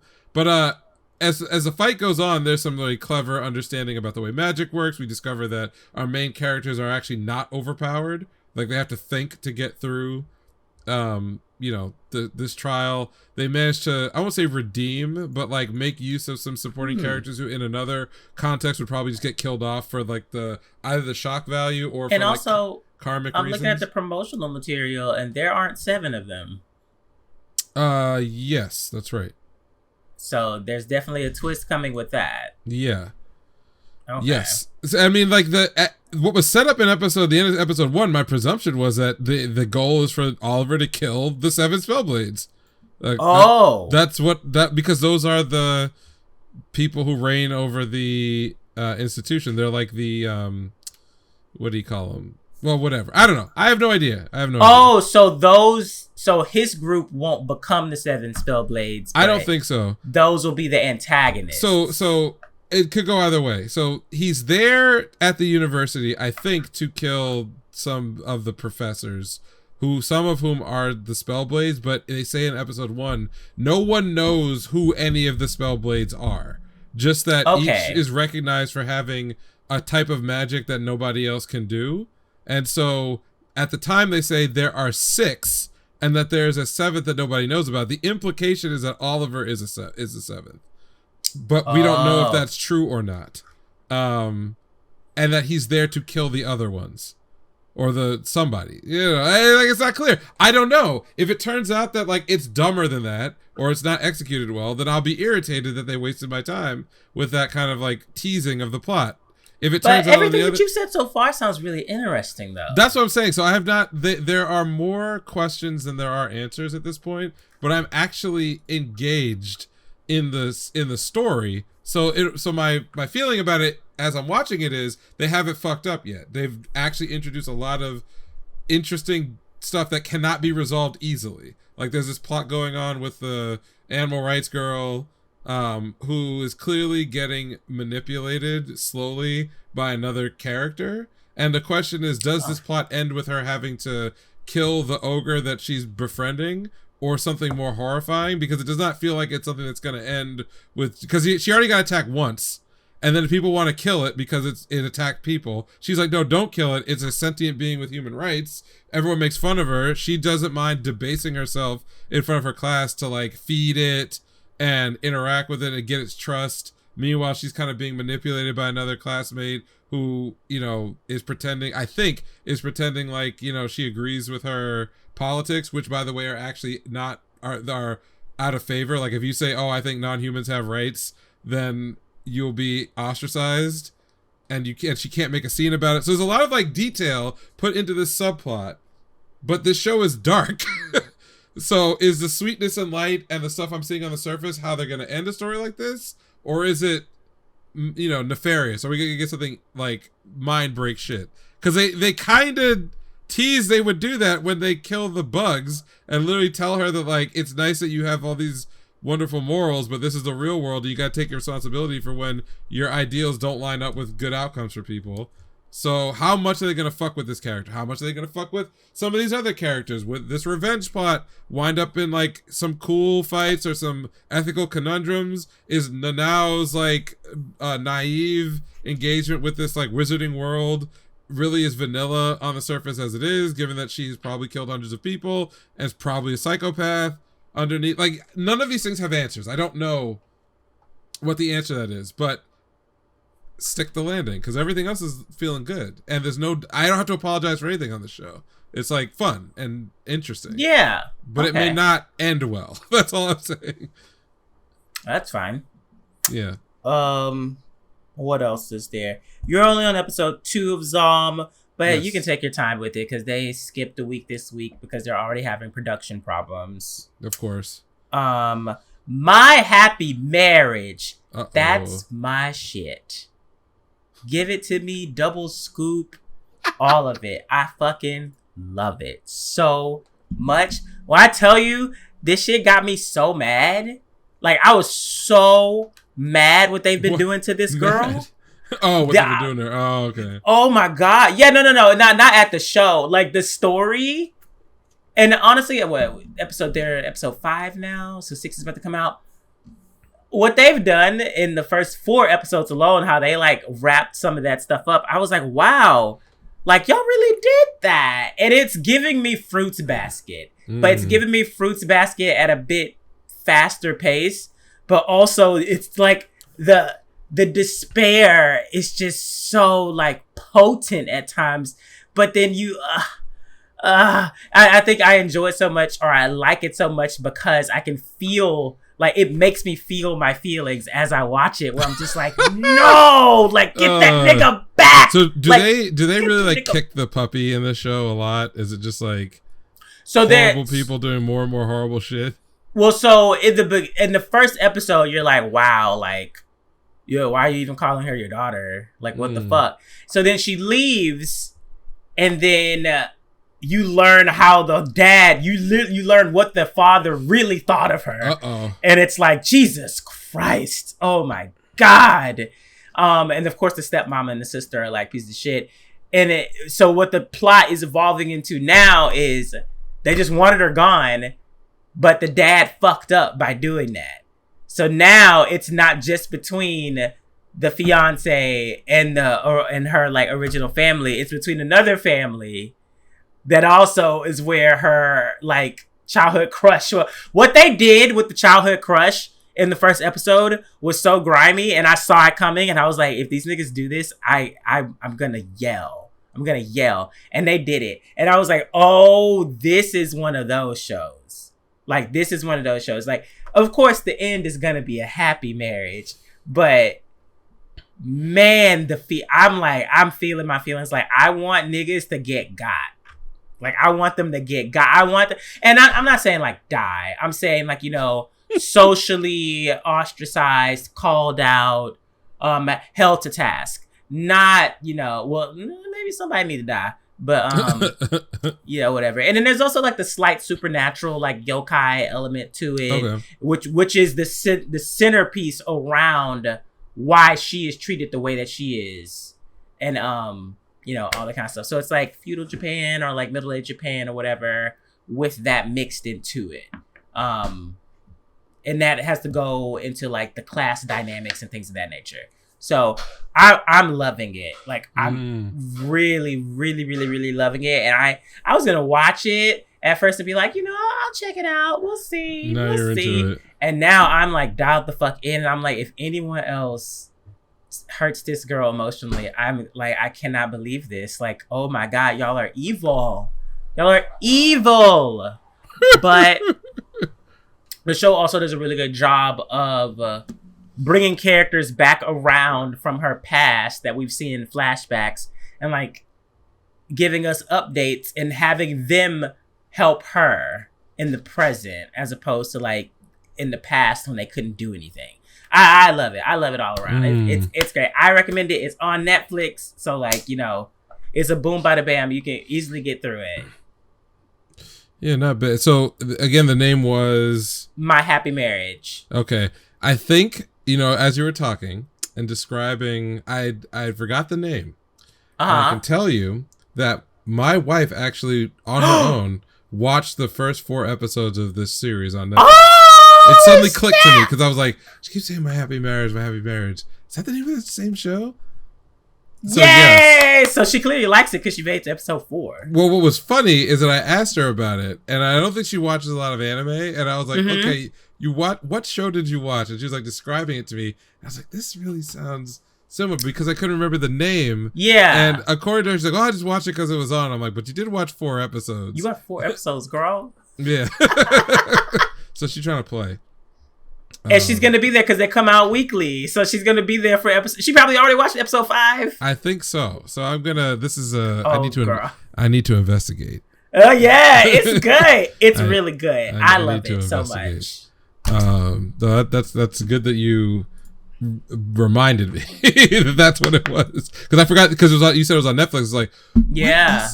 Oh, it's that show. Okay. I wonder how she got into that. Like, well, she just said it was on. Maybe Netflix did that thing where she finished watching something and it like automatically. She said that it was on the front page, and I think that, they were whoring it out. Hard. Yeah, and she's been trying to get into it. I think the only thing for her is that she did not realize that it was gonna have like supernatural elements to it. Yeah. Yeah, but again, I want to investigate now. But it's not supernatural elements where like they're fighting each other. It's more so like that has to do with lineage and like inheritance and things of that nature. Sure. I mean, like I don't think the supernatural part is a deal breaker, because a lot of stuff that she watches that's like live action also typically has some of those things thrown in there. But I just didn't remember in my head. Like whenever I was connecting with the series, I keep forgetting that's not like a vanilla drama. That's not what it is. So, yeah, okay, all right, okay. It's good. I'll have a report on this next next time. Because I'm curious. Because listen, you know, she didn't clear it with me first. You know what I mean? So that means she's dabbling in anime with by her own standards. I don't know what those standards are, so I'd like to learn what caused her to go forward on that one. Aww. The other thing I want to bring up, I'm not watching it right now, but I fully intend to, is the second season of Mononogatari. There we go. Because I've heard some good things, and actually I was enjoyed the first core. I did. Well, I only watched the first 7 or 8 episodes. I liked it though. It wasn't that I had a problem. It was just like I had other things to be doing at that time. And it seems like in the second core, they're getting to the conflict with the creature that was responsible for killing the main character's siblings, which that part was really interesting to me, because now I know how the powers and everything works. Like, it seems much more conflict and combat oriented, because the first half or so of the first core was really more about getting to know the family of spirits. And it was a little rom-com-y, and I was like, oh, it's cool, but I'm just learning about the world. And I know that it picked up right at the end of the season, which I did not watch, but it's being much more transparently action-oriented, I think, in season 2. And it kind of feels, again, nobody take this as an extreme, but it kind of feels kind of Inuyasha-like. Oh. Like, it's nowhere, there's not as good, it doesn't have, like, none of that. I'm not making any claims about quality. Yeah. But, like, one of the great things about Inuyasha, and I think this one was also written by a woman as well, is that in Inuyasha, Kagome's inner life was as important to what happened in the story as the politicking of demons and all the combat that would happen in each episode as they faced the monster of the week. And because the central dilemma was really about the feelings of a young girl and a young boy, because Inuyasha is, even though he's older, he's a boy. That's what he is in the context of the story. That part was always cute, but it never overtook the series. You just believed that these characters cared about each other, so that when one did something to help the other or vice versa, it was about building up a relationship. So even if you didn't, like, I'll be honest with you, like, Inuyasha had hundreds of episodes. There were plenty of times when I was watching it growing up that I had no earthly idea what was actually happening in the plot at that moment, right? Like, I mean, I skipped around all the time. It didn't help that I was watching it on TV, so sometimes, like, you get off a couple episodes. Yeah. And then you're like, that always happened with me. Adult Swim, shit like that, yeah. Like, which version of Naraku am I looking at, and this demon and that demon, and like, there were times when it kind of went over my head, but the core relation, the real story of Inuyasha is the relationship between Kagome and Inuyasha. That's it. Yeah. Like, everything resolves back to that, but it's never too much. This feels the same way. Like, and it even has like a similar like color palette and a similar vibe. And Hyoma is like, Hyoma's a dunce, but like he's a very duty driven and serious person on the outside who is on the inside a very confused teenager. And so watching that part play out in his sort of interactions is really interesting and pleasant. Botan is intelligent, but also not like emotionally ready for any things that are happening to her. Her trying to find her first like real human friendship, and then after that grow a romantic relationship with a person similar in age to her is also cool. And I always remember whenever I go back and watch an episode that these are not children. They are young adults. So, so we're talking like 18 plus. Botan's in college. Hyoma is also like a young man. So that actually protects me from a lot of the potential cringe, right? Like, I don't care about the inner lives of teenagers. I'm too old. Thank you. I don't give a shit. Like, it doesn't, I watch anime and it is very much for young people, but I don't give a fuck about, high school, whatever. Like, it doesn't mean anything to me. So I'm not interested in it. So whenever I get a series that has adults, even if the adults themselves are underdeveloped and they're learning, it's like, okay, this feels more true to my life and things I'm interested in and are relevant to me than the machinations of magical high school. Much respect to those shows, but like I don't care about Midoriya and whoever in My Hero as far as like their inner lives. They're children, so what the fuck do I care about what children are thinking? I'm not a child, and those years are gone. So I say all that to mean that every time I drop back into Mononogatari, god damn that extra syllable, I'm pleasantly reminded of the things I did like about it, and as the series has gotten out of its just introductory gates, I think that there's value to watching it as just a pleasant thing that's on, that can occasionally give you some good action and whatever else. So I want to both finish season 1 and then quickly catch up on season 2 because it's doing the stuff that I usually like. Oh, and the character designs are very nice to look at as well. So yeah, that's about all that I'm watching. I definitely want to check out Dark Gathering. I've heard some good stuff about that. I've heard a lot of good things about that. Really? Yeah. I've heard some good stuff about Dark Gathering. Undead Girl. Farce thingy, whatever. Yeah, Undead whatever murder. The fuck that is. Yeah, basically I want to get Dark Gathering, Undead Girl, Murder Farce, and Spellblades. I want to get caught up on those, and then of course Jujutsu Kaisen. And I don't really know if there's anything. There probably are other things that are like banging right now. Bleach is doing his thing. I love everything they've done. Yeah, I mean, I'm gonna get to Bleach when I get to Bleach. I read that shit. Do it. But, I'll let you know when they do the Squad Zero stuff. Okay. Because that's really the test. The test is, did we get those actual fights or not?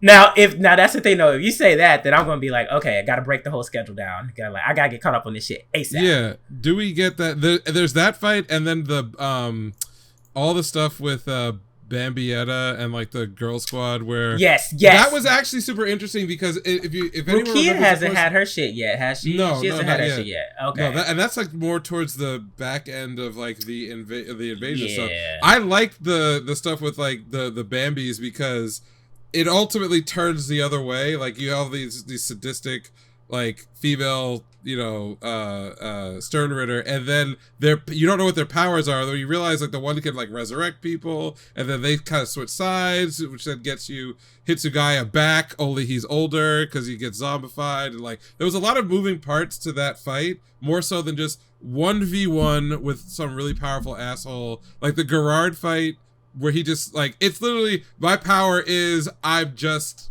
able to come back forever. That's it. I can't die.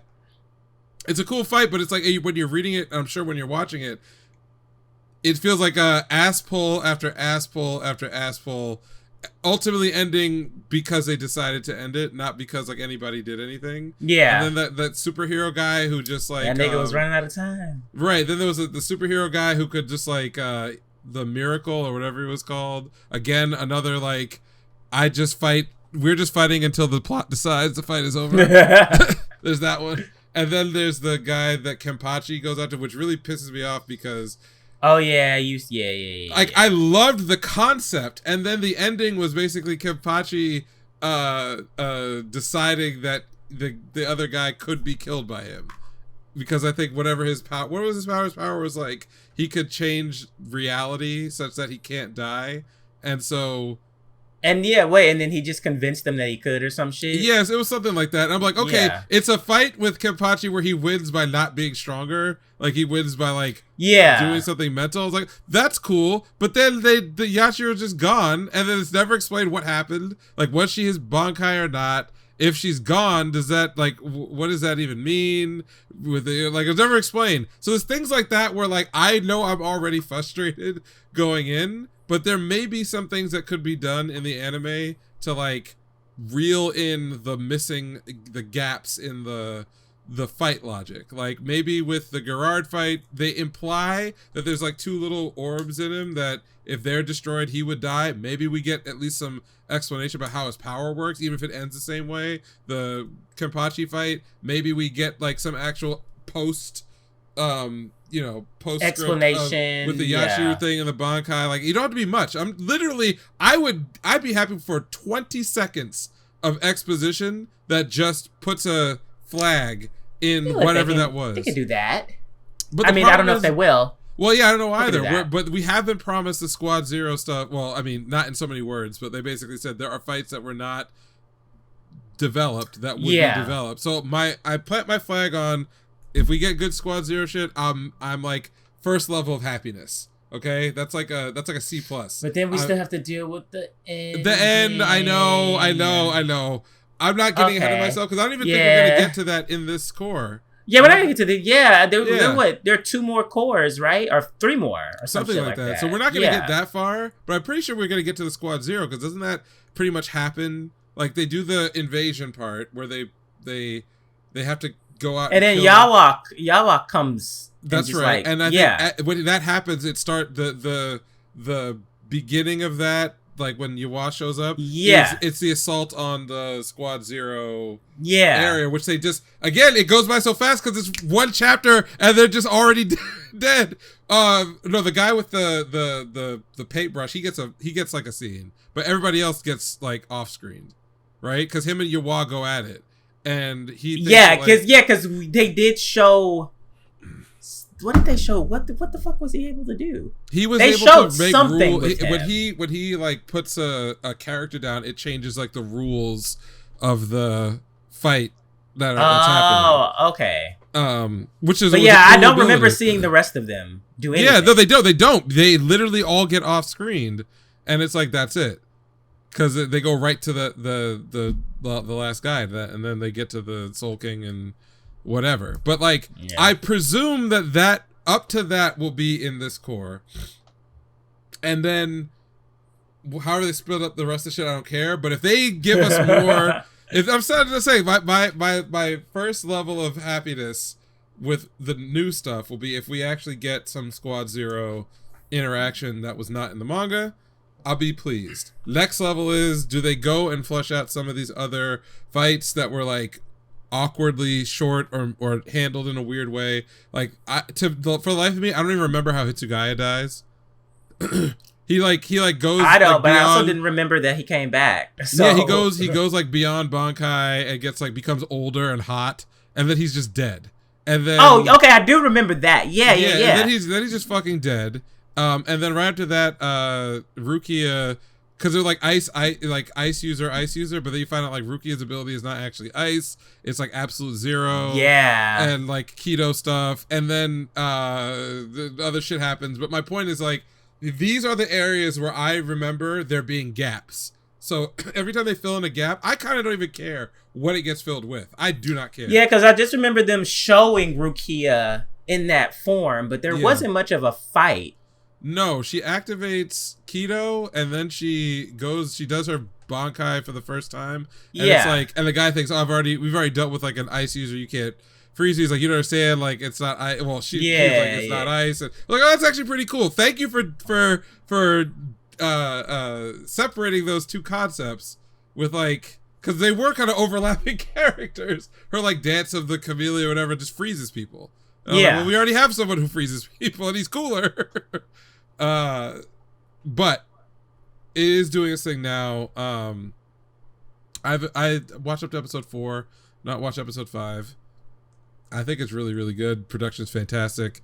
If we just need another like Yamamoto level fight this season, and we're golden. Like, series doing what's doing. So, did you watch the Gear 5th debut? You know what? I did not, but I will. What? I'll tell you. Well, next week is going to be the actual fight. The dirty secret is that I haven't really watched One Piece, the anime, in I don't either. Years. I don't watch it. I read years. And then I come to the anime for specific parts. Yeah, so I basically just read at this point. But I told myself that when Wano is done, I'm just going to rewatch all of Wano. And I'll tell you why. I like Wano. I really, really, really, really, really, really like Wano. I read Wano for 4 years or 3 years, however long that shit's been going. Like, fucking forever. Yeah. I have no interest, or had no interest, in watching the Wano anime arc and then getting to a point in it where it was not yet done. Because I've done the wait for Wano thing for far too long. Yeah. So when it's done, when that ship is in the harbor headed towards what's his face's island, Fake Einstein, the egg. Yeah, the Vegapunk. Vegapunk. When they're on the way to Vegapunk's island, after they've decided who's getting left behind, then I'm gonna go watch all of Wano. I will not watch it until that fight is over. I will not do it. I will not have it. Like I can't. I can't do it.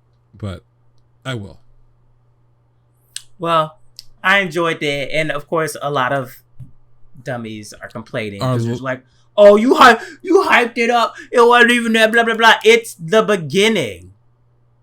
Bro, it's the beginning. I have heard from the One Piece stands though. It is the that's one side of the aisle. The other side of the aisle is this is the most iconic moment in anime. That shit had me cheesing. That was so.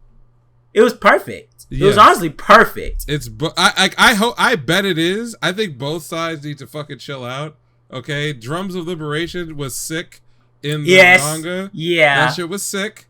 So let's not pretend like it's whack or whatever. Like you said, no, you built that up in your head. Nobody told you nothing that you couldn't have just like waited and seen and gotten hyped with everybody else. So whatever your disappointment is, that's on you. That's nobody else's fault. But at the same time, I have lived through 30 years of iconic anime moments. I've seen them all. Okay, new mobile suit debuts. And everything. We've been here since the beginning. Ain't no way this is the greatest. It's probably gonna be someone's greatest. Yeah, and that's cool. And just leave it there. Don't make lists. Don't tell other people what's better or worse than their favorite thing. No, James. Outrage engagement is prime engagement on the internet. Okay, then if they need their lists. Yeah, so if that's the case, then Goku Super Saiyan 1 is the greatest of all time. Fight me about it in the comment. I don't give a fuck, actually. Oh my god. I don't care. And someone's going to fucking comment. But I'm saying whatever the case is, it's somebody's favorite. And that is a good thing. Yes. It's good to like good things. It's also good to like some bad things too. But like, it is good to like good things. But leave it there. Just like the rest of this shit, just... I will just say that... I think part of the enjoyment for me was that them niggas really got on that bitch and was just like, yeah, this is a different show now. Like, okay, this is a different show now. Like with this nigga in particular, and they completely like redid shit with Kaido. Yeah, and I was like, oh, this is awesome. Like I love this. Nigga was moonwalking. Like I was like, oh my god, there's having some. And that's the thing though, like He's having fun. The animators are having fun. I'm having fun. I'm like, this is great. Like, I love this shit. Oh man, but it was okay. Yeah, you watch it, and then we'll see what's going on. We'll see what's going on. Any news? I mean, I got my rants off, I think, about the most recent news that was big. I mean, I guess that there's just a little something about like the usual bestsellers. This relates to an announcement that we heard, I think probably the end of last year, about Kaiju number 8 getting. I had a feeling that was it. Well, yeah. So one of the things that you can always do to get a guess as to what's going to get animated is to just take a look at the manga rankings on like bestseller lists. Now, normally it's Japanese bestseller lists that make the most impact. Yeah. But Kaiju number 8 is doing big numbers in the US as well. And one thing I am interested in is, maybe not this year, but by next year, the top 3, what do you call it? A Shonen Jump digital manga will have had their adaptations. You'll have Kaiju once Kaiju number 8 comes out, because Spy Family was actually the first one that really hit big numbers as far as like volume sales coming straight from digital, and I think it was kind of a litmus test when they developed it, because I think they'd only had about 50 chapters in, and they said, "Fuck it, we're going with the anime," and it came out great. Great. I think everyone is in agreement that like this was a big hit, even though there wasn't a lot of material to work with. Kaiju number 8 similarly doesn't have I think it may be 70 or 80 chapters. The chapter length for both is a little longer than the print versions, so they may have a little bit more runway to animate. But yeah, I'm very curious what's next to come out of that digital imprint as far as like anime adaptations, because it looks like a lot of new stuff is going to come from that side. Okay. Yeah, so I'm just paying attention to the sales charts for the US. I mean, obviously One Piece is still running the game, but Demon Slayer also popped back up into the top 10. Really? Well, it makes sense because the anime is running. Anytime the anime is running, you can usually expect something to happen as far as a spike in volume sales. Dawn to Dawn is also doing really good. I tried to get into it. It's a little too goofy for me, but it's a very well drawn series. I would not be surprised if we hear more from that as like an anime coming. It would not be very high on like my personal list, but I think a lot of people would enjoy it when it comes to anime. And yeah, that's pretty much it. I need to get my ticket to see Slam Dunk. Oh, I don't know where. Is it out already? Yeah. Yes. This is the second week. Oh, you better hurry. They love. Yeah, they get out of there. Yeah, I just didn't see one around here, but I really want to see it. So, yep, that's it. That's all I got. Yeah, I don't really have anything. Nothing really like hit me, except there's a new Pretty Cure movie, which of course they did. But this one is gonna have all of them. It's not gonna have like only 3 seasons. There's gonna be like 80 plus girls in that bitch fighting. So I'm excited about that in particular. But yeah, that's all. Well, I already know my recommendation. It is Baldur's Gate 3. Bro, I'm stuck right now. I'm stuck on that game. Shit. Hours. I was not expecting to like this shit this much. I mean, I enjoyed Divinity Original Sin 2. I never beat it because I got off the like prison island shit into the outer world or whatever, and I got overwhelmed. This shit, I'm doing everything. I'm like opening every fucking thing. I'm going to every thing, and then there's so much stuff. I'm like, so I'll take a break and I'll watch a YouTube video about Baldur's Gate 3, and it'll be like, this is all the shit you just missed. And I'm like, oh, how was I supposed to know that? Yeah, that shit's all up in my feed. It's crazy. I love it so much. I made it to the Underdark. My ass is in there. I was about to say, have you gotten to the Underdark? Yeah, that's just mad fun. I'm in that bitch. I'm like, And that's the thing, though. At first, because I've never played Dungeons and Dragons, but and I think what the highest level is usually 10 or so in regular Dungeons and Dragons, but in this game, 12 is the highest level. And when I heard 12 was the highest level, I was like, 12 is the highest level? Like, what the fuck? 12 levels, okay. Yeah, but now, a level 1 and a level 6 character are very, very stark. Oh my god. Well, I did the hag, and I didn't realize. I thought I was like level 4 trying to do that shit. I was level 3 trying to beat her ass. That's hard. And I was like, why the fuck am I getting like washed? Like, what's going on? And I kept going back over and over until I got it. And then I got a level up and I was like, oh shit, I just now hit level 4. Oh, no wonder she was washing me. Okay. But yeah, no, the levels make a huge difference. But also, like, I'm level 5 now, and like melee characters are popping niggas twice. And it's just like, and then you get the frenzy and the origin characters, the story, the voice acting. I'm like, yo, this is... Did you do the goblin base yet? Oh yeah. Well, so I went in and I killed the priestess in her own room because she was yelling. Yeah. And so then I reloaded it and I silenced her and then killed her. So the reinforcements didn't come. Minthara, I just killed her over there in the room because I was like, girl, if nobody's gonna come, you can recruit her if you're evil. Yeah, I saw that, but I was like, I don't like your attitude, girl, so I didn't even want you in the first place. And then the Ragzalin dude, I let him do the ritual or whatever, and I like fucked him over with that.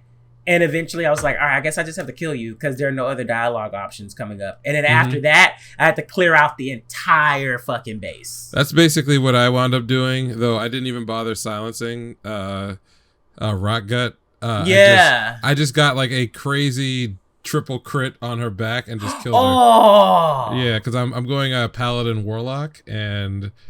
Ooh. Damn. In the I didn't build it right, like the order of like the levels you would take. So I'm just getting to a place where the power level is like exploding. But when I was doing it, I was just going pure paladin. So I just managed to set it up to get like a bunch of like basically triple critted with 3 characters in a row. And just I blew it back out.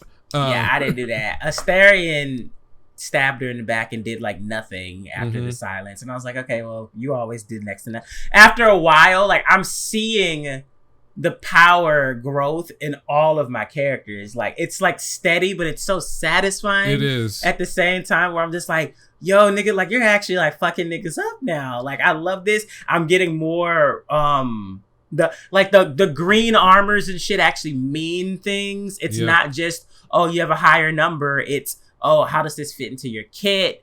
Things of that nature. It's the synergies between items or something. Like, I played a lot of Baldur's Gate and Forgotten Realms related like turn-based games, like going all the way back to the OG Baldur's Gate 1 on PC. So, but I was never a D&D person, and one of the things that I feel like I missed before, but now I'm totally getting in this game, are the synergies not just between like skills and class builds, but also items, because you know I'm a big numbers go burr kind of person, but now with the interface that they've developed for Baldur's Gate 3 and the variety of items that you have at your disposal, I'm starting to see there are builds. Like the stuff with like lightning charges and things, that there's multiple items you get that all kind of feed on each other. The boots and the bow. Right, exactly. Like there are all these things that feed one on top of the other in order to create a particular like kit and play style. Where I thought it all would come from the skills on the classes.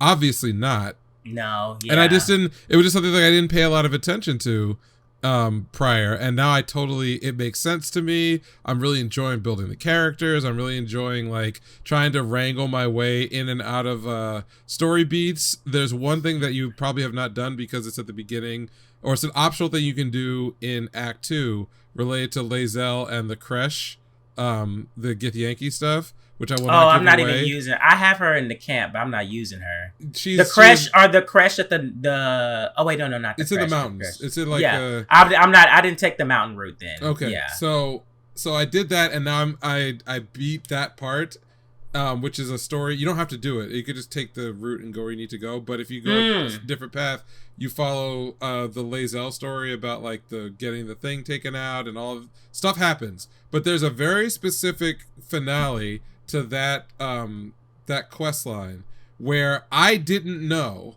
that you could get through it without permanently losing a character, because I the whole time I was like, because I was often like enjoying taking the class responses, and they fucked me.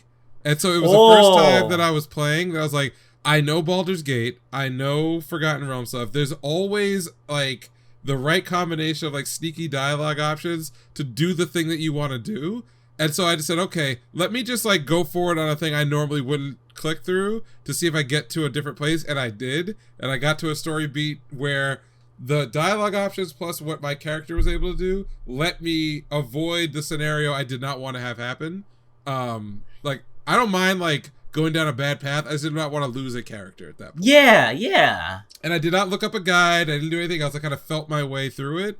And not only did it work, it resulted in one of the most satisfying fights that I had in terms of, I marked a character and said, yo ass is dead. I don't know how it's going to happen. I am murdering you with like every fiber of my being. And it worked out that I could do exactly what I wanted. I'm like, that's a good game. This game allowed me to RP and also self-insert and then delivered what I wanted. It was very important to the story. And now I feel like I am playing my story. I'm not playing the story of the game. I've chosen a path that I enjoy. So shit's sick. I heartily recommend Baldur's Gate 3. Yes. Absolutely. Yes. And if you're not good at those games, just put it on the easy mode and just walk forward. Who fucking cares? Yes, because the dialogues and all that kind of stuff are just as good. You get the same cutscenes, the same achievements. Like, you don't have to go crazy. Like, it's experience it how you want to experience it. I'm just going to say this has absolutely spoiled me, and I'm extremely nervous about Dragon Age Dreadwolf.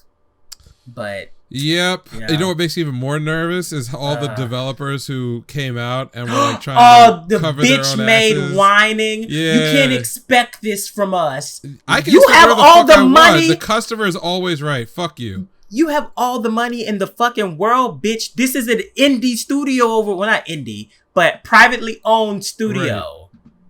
What do you mean don't expect this from y'all? It's not fair. What? What universe are we in? Because you in a different one. Like, you gotta be fucking kidding me. What do you mean it's not fair that they put out a good game? You know what it sounds like? That's exactly what it sounds like. It's not fair. It's not fair. It's not fair that someone put out a good game that doesn't adhere to the shit that we're doing. Right. You're not supposed to do that. We're all supposed to abide by this micro live service forever connected kind of shit. No. Yeah, that shit is fucking insane. Anyway, it's out. It's doing fucking numbers. I hope every other studio takes notice. I hope that when some of these whack ass games drop that are just not doing the work, that they get suitably roasted. Yeah, I hope they fucking like bomb 100% from now on. Every time and anytime a developer walks up and says, well, they had the benefit of working on the engine for years and then getting the leeway to why couldn't you? Yeah, then why aren't you, with your billions and billions of dollars, why aren't you developing a system where there's that level of comfort and leeway for your developers to do the right thing? And also that you don't lose millions of dollars. Why do I hear more about your microtransaction plans than content for the game? I don't want your battle pass, nigga. Yeah, there's no battle pass for Baldur's Gate 3. There's nothing. There's 150 plus hours of cinematics. There's also, apparently they're able to make money. How is it possible that you can't? What is the challenge? The fact that the CEO told the IT team, he told them niggas, he was like, don't expect more than like 100,000 people on Steam at the same time. It was like fucking 800, like annihilated that shit. Like, niggas love this game. They love this game. And so, yeah, for the rest of like BioWare, Activision, all that kind of shit, I'm just like, y'all, ain't no fucking excuse. Like, FromSoft is doing something. Like, they had Elden Ring. Right. So it's like, it's not impossible. It's not impossible. I don't want to hear it. And also that. the new Armored Core looks like it's gonna be fucking berserk. I cannot wait to get it. So like I just don't want to hear it. I don't. Unless you're telling me about how you're making your game better, how you're bringing more content to the people who are gonna pay money, and how you're realizing that nickel and diming your consumer for like fucking horse effects or some other bullshit is just killing the industry and killing any hype people have for your game, any willingness to support it. If you're not talking about how you're gonna deal with that shit, I don't want to hear you. I do not care. I don't care. Cry me a river. Larian always gives away the only thing that Larian does to their games is they just add free shit. Yes. They just add free shit to it because they're just like, thanks for the support, you guys. Here's some free shit. Larian could roll up tomorrow and say that there's a Baldur's Gate 3 expansion coming that's $80 fucking, and guess what? They already have pre-order. They already have my money. I will give it. Yes, I will give it. I don't need tricks. That's my whole point. Just like they spend more time trying to trick people into entering a casino than just making content that people want and then charging the money for it. And it's crazy because I have watched all this shit on Diablo 4. Yes. On all of this stuff. Like I've watched all these different people cover it. During times I probably should have been watching it, but like, right. Oh my God. Between the YouTube, Twitter, and the subreddit itself. Unbelievable. It's insane. It's kind of just like, what?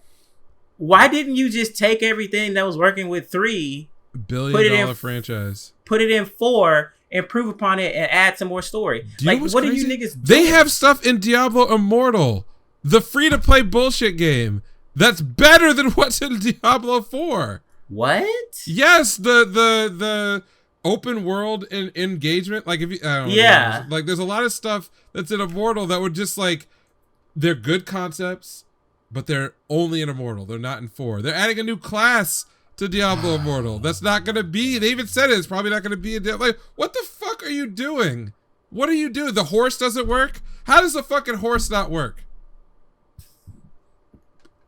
Anyone want to explain that to me? The game's been developed for 7 years. The emergency live streams, it's insane, but also it's an ecosystem. It's like a reporting ecosystem. It's like a reactionary ecosystem. Yes. People make their money off of this stuff. Yes. So I understand why people are covering it, but it's just really exhausting sometimes to see just like the back and forth between like, they did this on purpose because they want you to spend money on this.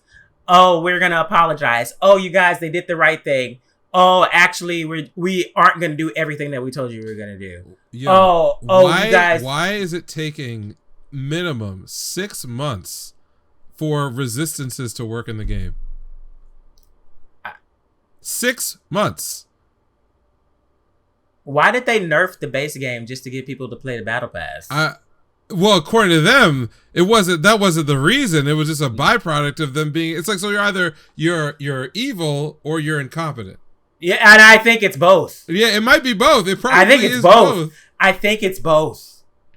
I feel bad in some ways because the developers are a victim of a lot of things that are outside of their control. Yes, I feel bad about it because in a lot of ways the Blizzard is like rolling these guys out there to like basically get shit on when there's not anything they can really do about it, right? They have a development cycle. They built that. Now, let me be very clear. The developers set their own development cycle. If you walked up tomorrow, as insane as it might be, and said, we're going to operate on 1 week turnaround for all of our updates, and we're going to do that for 3 years. Yep, you're going to burn a lot of money. You're going to burn out a lot of people, but you get to decide as a company. That's what you're going to do. So they've made this decision that they're going to submit for cert every couple of weeks, and it takes 2 weeks for cert to go through for any update. So what that does is that obvious things that need to be addressed, even if they put all manpower and fix that thing, they'd still be spending like probably a whole month rolling out that change. And in that month, all the players, whether they find out it's happening or not, get more and more pissed. They leave. They find other things to do because there's no communication, and that cycle is just not good for a game that's supposed to be live. The irony is that if Diablo 4 was an instance game and not a live game, that they could A, do a lot of these fixes faster, and B, people would not be as pissed. It would not matter so much if the player counts jumped around, but because they're running it as a live service, for whatever fucking reason they decided to do that, there's like, they've added double the overhead and double the time to deal with any problem. And when this motherfucker got on that stage, it said, the reason you can't have more than 4 stash tabs is because we coded the game to load every player's stash on a server to each client. Why? For what? What's the feature that enables? There's no match finder. You can barely interact with any person you see. It's the most why do I need to load 99 other player stash tabs? Because somehow they gonna get all you niggas to pay for it. Right. Yeah, like somehow. Like they're re-engineering it now, and then they're gonna give us a fix for like an expansion where you can have unlimited stash tabs, but you gotta pay $30. Motherfucker. Why did you do this in the first? There's so many things. And by the way, Diablo 4 is not a bad game. I like Diablo 4. Is the cow level in the game yet? It probably is. It's hidden. It's always hidden. But the single player story and all the effort that went into there, those connected quests, the bosses, the cinematics, the music, the camera work, like the progression that you go through, like leveling as you do the single player game, is great. It's actually really good. Level 1 to 50 doing single player one time is the best Diablo has ever been. I will stand on that. The problem is that number one, you only ever do that once, and there's no reason to do it a second time because it's actually slower and less efficient for alts. So you never go back to it. It's like one and done. 2, they don't even use the best parts of the single player game ever again. Do you see Astaroth? Do you see Andariel? When you're running endless dungeons, when you're on your alt character or doing the seasonal content? No, you never see them again. So they spent a lot of money on that part and it worked, but all the other stuff around it, having to redo your the Lilith statues and shit, right?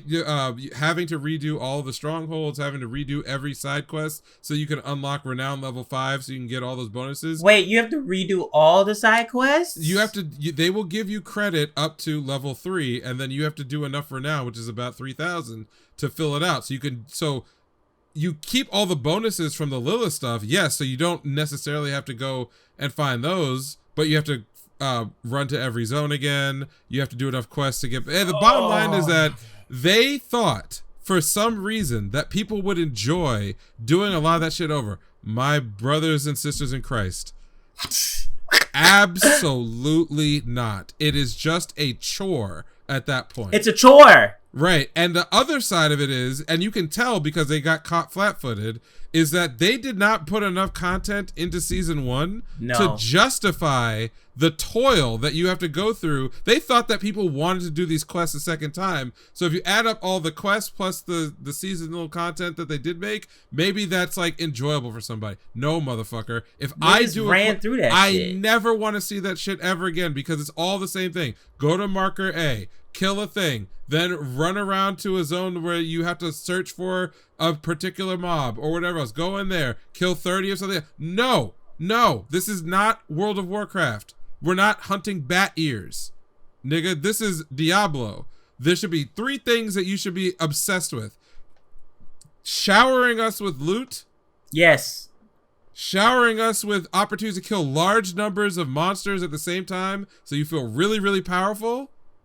And not wasting our time on interstitial shit like running from point A to point B. If you want this slot machine pinata thing to work, increased the timer on like the hearth and the horse and shit like that or something. Yes. Like, why? Exactly. What problems are you solving with this? Because your audience is telling you leveling is slow and it hits a wall at predictable points that are not fun and make people not want to come back. The loot fucking sucks.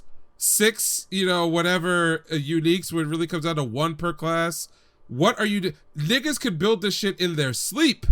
No new game mechanics, you know, in any of these, in the seasonal content. No interesting bosses. There's no reward for doing harder content. You basically funneled everybody into nightmare dungeons because you can't figure out how to balance the rest of your game. Like, this should not happen in 2023 to a good game. Yeah. Should not happen. And I love Diablo, and I will stand by it. It is a good game. Nah, you were on it heavy. Yes.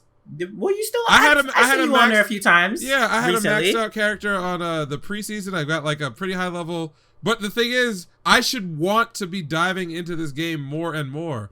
But it's shallow. It's shallow.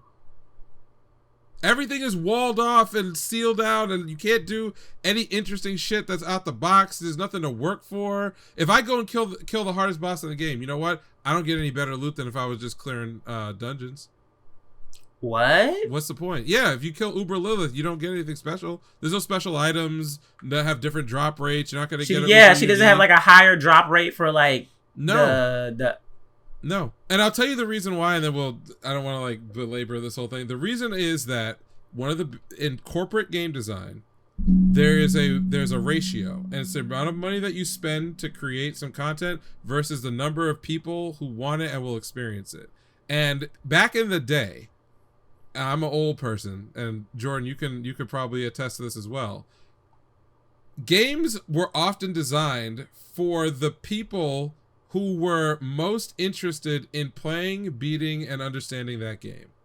There was not this worry that if I spend $1 million on a part of the game that it turns out 2% of the players will ever experience, that's a waste of money. Because the existence of that content, of that stuff, is the feather in the cap, the reason why you are selling this game to other people. It's not what the normies are gonna do that sells you the game. It's you sell the game to the normies on the basis of you can express yourself in this game, and if you want to go be a fucking insane, I'm gonna beat all the ultimate bosses and get all the ultimate weapons kind of person, that's good for you. If you just want to come play the story, that's fine. But there isn't this idea of wasted money on content. It's whatever content is necessary to make the game. In 2023, we have gotten so out of whack with how much it costs to make things in games that companies are obsessed with building the game to the lowest common denominator, i.e. the people who are going to come in, dip in for like 5 to 10 hours and then never play the game again. They want to make sure those people get 90% of the content that the company spent its money on. And the problem is that makes games like, bare bones. Right, very bare. It's the Ubisoft shit. It's like a mile wide and an inch deep, because they don't want to keep or gatekeep content away from people. That is the perfect description of a Ubisoft game. You are exactly right. Yeah. Yeah, that's what it is. And if you notice, what are all the games that that have had like big time success when nobody thought that people? Elden Ring. Dave the Diver. Right. Dave the Diver. Elden Ring. Now, more recently, Baldur's Gate. These games are being sold to the masses. Large numbers of people are buying these games because they're hearing how amazing they are. And what happens when people boot up Elden Ring? They get one shot by the first boss. Keep playing. You walk outside. Right. There was a stat that said something like 30% of the players die in Elden Ring died in leaving the first like dungeon area. Yeah. And then didn't come back to the game. Doesn't matter, right? Because Elden Ring sold a lot of copies, millions and millions of copies. It won Game Awards, it outsold most of the games that are supposedly built for that group of players that doesn't know how to play the game, is never going to experience the end level content. Yeah. Could you imagine? I don't know how far you got in Elden Ring, but like I beat the king that like fused with the dragon. Yep, great. And then I walked out into like the huge world. And then I made it to the Magic Academy. Not the Magic Academy. But you didn't do the boss there yet. You just got to outside of the. No, I didn't go to the academy. I went to the left. It's an instance place. It's like a town or a keep. Yes. Or something. Yes. And I went through that and I fought a few things and I was like, this is getting kind of sweaty. I'm gonna leave and I'm gonna pick back up. Yes. Yeah. Okay, now imagine if you had gotten to the first castle, did the first boss, or rather saw the first boss and then turned off your console. All right, just imagine that happened. Okay, if I'm a developer, would it make sense that I see that behavior and then I'm like, yeah, maybe we should just make sure all the content in the game is accessible before the first castle because people just turn it off. We don't want to waste this. No. Right, that doesn't make any sense. And likewise, if you had fought your way all the way to the end of the game and you're fighting the final boss and it's actually like a 3-minute cutscene because they felt that only 2% of players were ever going to see that, so why spend the money on it? Would you be happy with that? Would you be like, oh yeah, thank you for properly budgeting your content? No, I want a reward. Exactly. That's the whole point. Games are supposed to encourage you to play the game mechanics, get passably good at them, and then it rewards you for each new thing that you do. It's like beating Sephiroth in Kingdom Hearts 2. You have to work for that shit, and then you got some baller shit. But then you have your Diablos of the world, which are built by committee, where every game asset costs $8 million. Built by a committee. And they'll say, and the justification is, well, we don't want players to like not have a sense of accomplishment for getting the best items, so let's just not put any items in the game.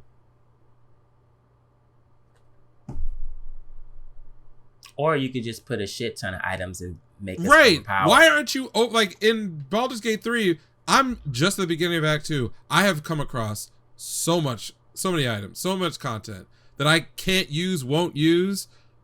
In like the AAA space, they'd be like, yo, that's a waste. Why would we, like, we have players that can't use the items, so they're just like, they're not going to experience it, so why make it? Why do it? Because there's someone that will. Because exactly, someone's gonna look at it and be like, "Yo, I can make that work. I'm gonna build a fucking bisexual, like gnome, barbarian that can specifically use that helmet." Okay. In another playthrough, they will continue playing the game. That's what I'm going to do. Yes. The Baldur's Gate 3 is between 75 hours and 100 hours long on a normal playthrough. Yes. And I already know I'm doing another playthrough. I already know I am. Yep. Because I want to see all the origin characters like shit through to the end. Yo, could you imagine the Final Fantasy VII sequel comes out and they cut the Ultima weapons and they cut all of the weapon boss fights because only 5% of the player base is actually gonna fight. These are secret bosses. We don't need them. The way they would be so racist on the internet towards Square Enix. Oh my god. It would be so bad. Like this is bad. Can we? This is my last statement, and we're done because I'm working myself up about this. Just overserve your consumer. That's why I love anime. Let's bring it back to anime. I love series that just know what they are. They know who they're for, and they just give them 110%, and they are not embarrassed by it, and they're not cutting corners. Like, just go for it. This is one of the reasons why I always recommend Kill la Kill. Yes. Kill la Kill dove head first into that shit. And did not get off of the pedal. No. Just like, we're going, and it's gonna get crazy. Go. Like, stop being apologetic for your own content. Like, you're not confident in what you're making. It doesn't matter if it's a game or a comic or a manga or an anime. Just like, believe in the shit that you actually are producing, that it's good and that people who like it are gonna love it. And stop with this like pussyfooting around like interesting stuff or extreme ideas. Just fucking do it. Okay? I'm tired of this shit. I have a lot of disposable income that I could be giving to putting in a lot of places that I'm not, because motherfuckers are cowards. Right? They're fucking cowards. And it's exactly how the Witch from Mercury people feel. Like, stop being cowards. I was gonna say another word. I had to draw myself back. But also in that same vein, you need make more model kits. You should be selling out. Right. You shouldn't be selling out. Shower us with shit. Stop throwing money away. Stop pretending like you have to like worry about people's sensibilities or cater to fan bases that have no interest in what you're doing at all, or the government or whatever. Just make your shit. Just fucking do it. Just do it. Let your dreams come true. Anyway. Yes. All right. That's this week's episode. So let's see. You guys will have gotten Oh, okay. Yeah, so you guys got 3-hour almost episodes back to back. So that's a lot. That's a lot for you to consume, to catch up on. And you can find us on Twitter. X Twitter. At Twitter. At anime_savants. And you can retweet and like us there. And also follow us. Also, if you're watching us on YouTube, be sure to subscribe. Throw a like on it, comment down below, let us know what you thought, give us your opinions, etc., etc. We are on Facebook, we are on Instagram, we are on TikTok. And if you are listening on your podcast platform of choice, please throw us a like, a comment, or a 5-star rating. Yes, please. All engagement is good engagement. You can hit me up on Twitter at Neural Handshake, and you'll find me, among other things, debating with wrestling nerds about the value of women in the sport, which much like in anime, it is a fraught existence. And so if you really want to support, put your money where your mouth is. And I disagree. That's just how I feel about everything, anime included. So. Oh no. Okay. Yep. I haven't seen much of your wrestling stuff on my timeline, but now I'm about to go search. It's a special place full of special people who much. I feel like anime fans and wrestling fans have a lot in common. It can't be worse than the Sonics. Because niggas don't touch grass and are happily being loud, bigoted, and wrong in public. Oh, you know what? Speaking of touching grass, and I have to get this out to the nigga on Twitter who literally said that black women in particular were only getting into anime because of the pandemic. I just wanted to let you know that you deserve that dragging. You deserved that dragging. They got you good, and I hope you learned. Nah, but you deserved it. What are you talking about? It's an insane, my god! It's an insane statement. But it's yeah, truly insane. So you know, not uncharacteristic for them, but whatever. Okay, we'll see y'all next time. Peace out.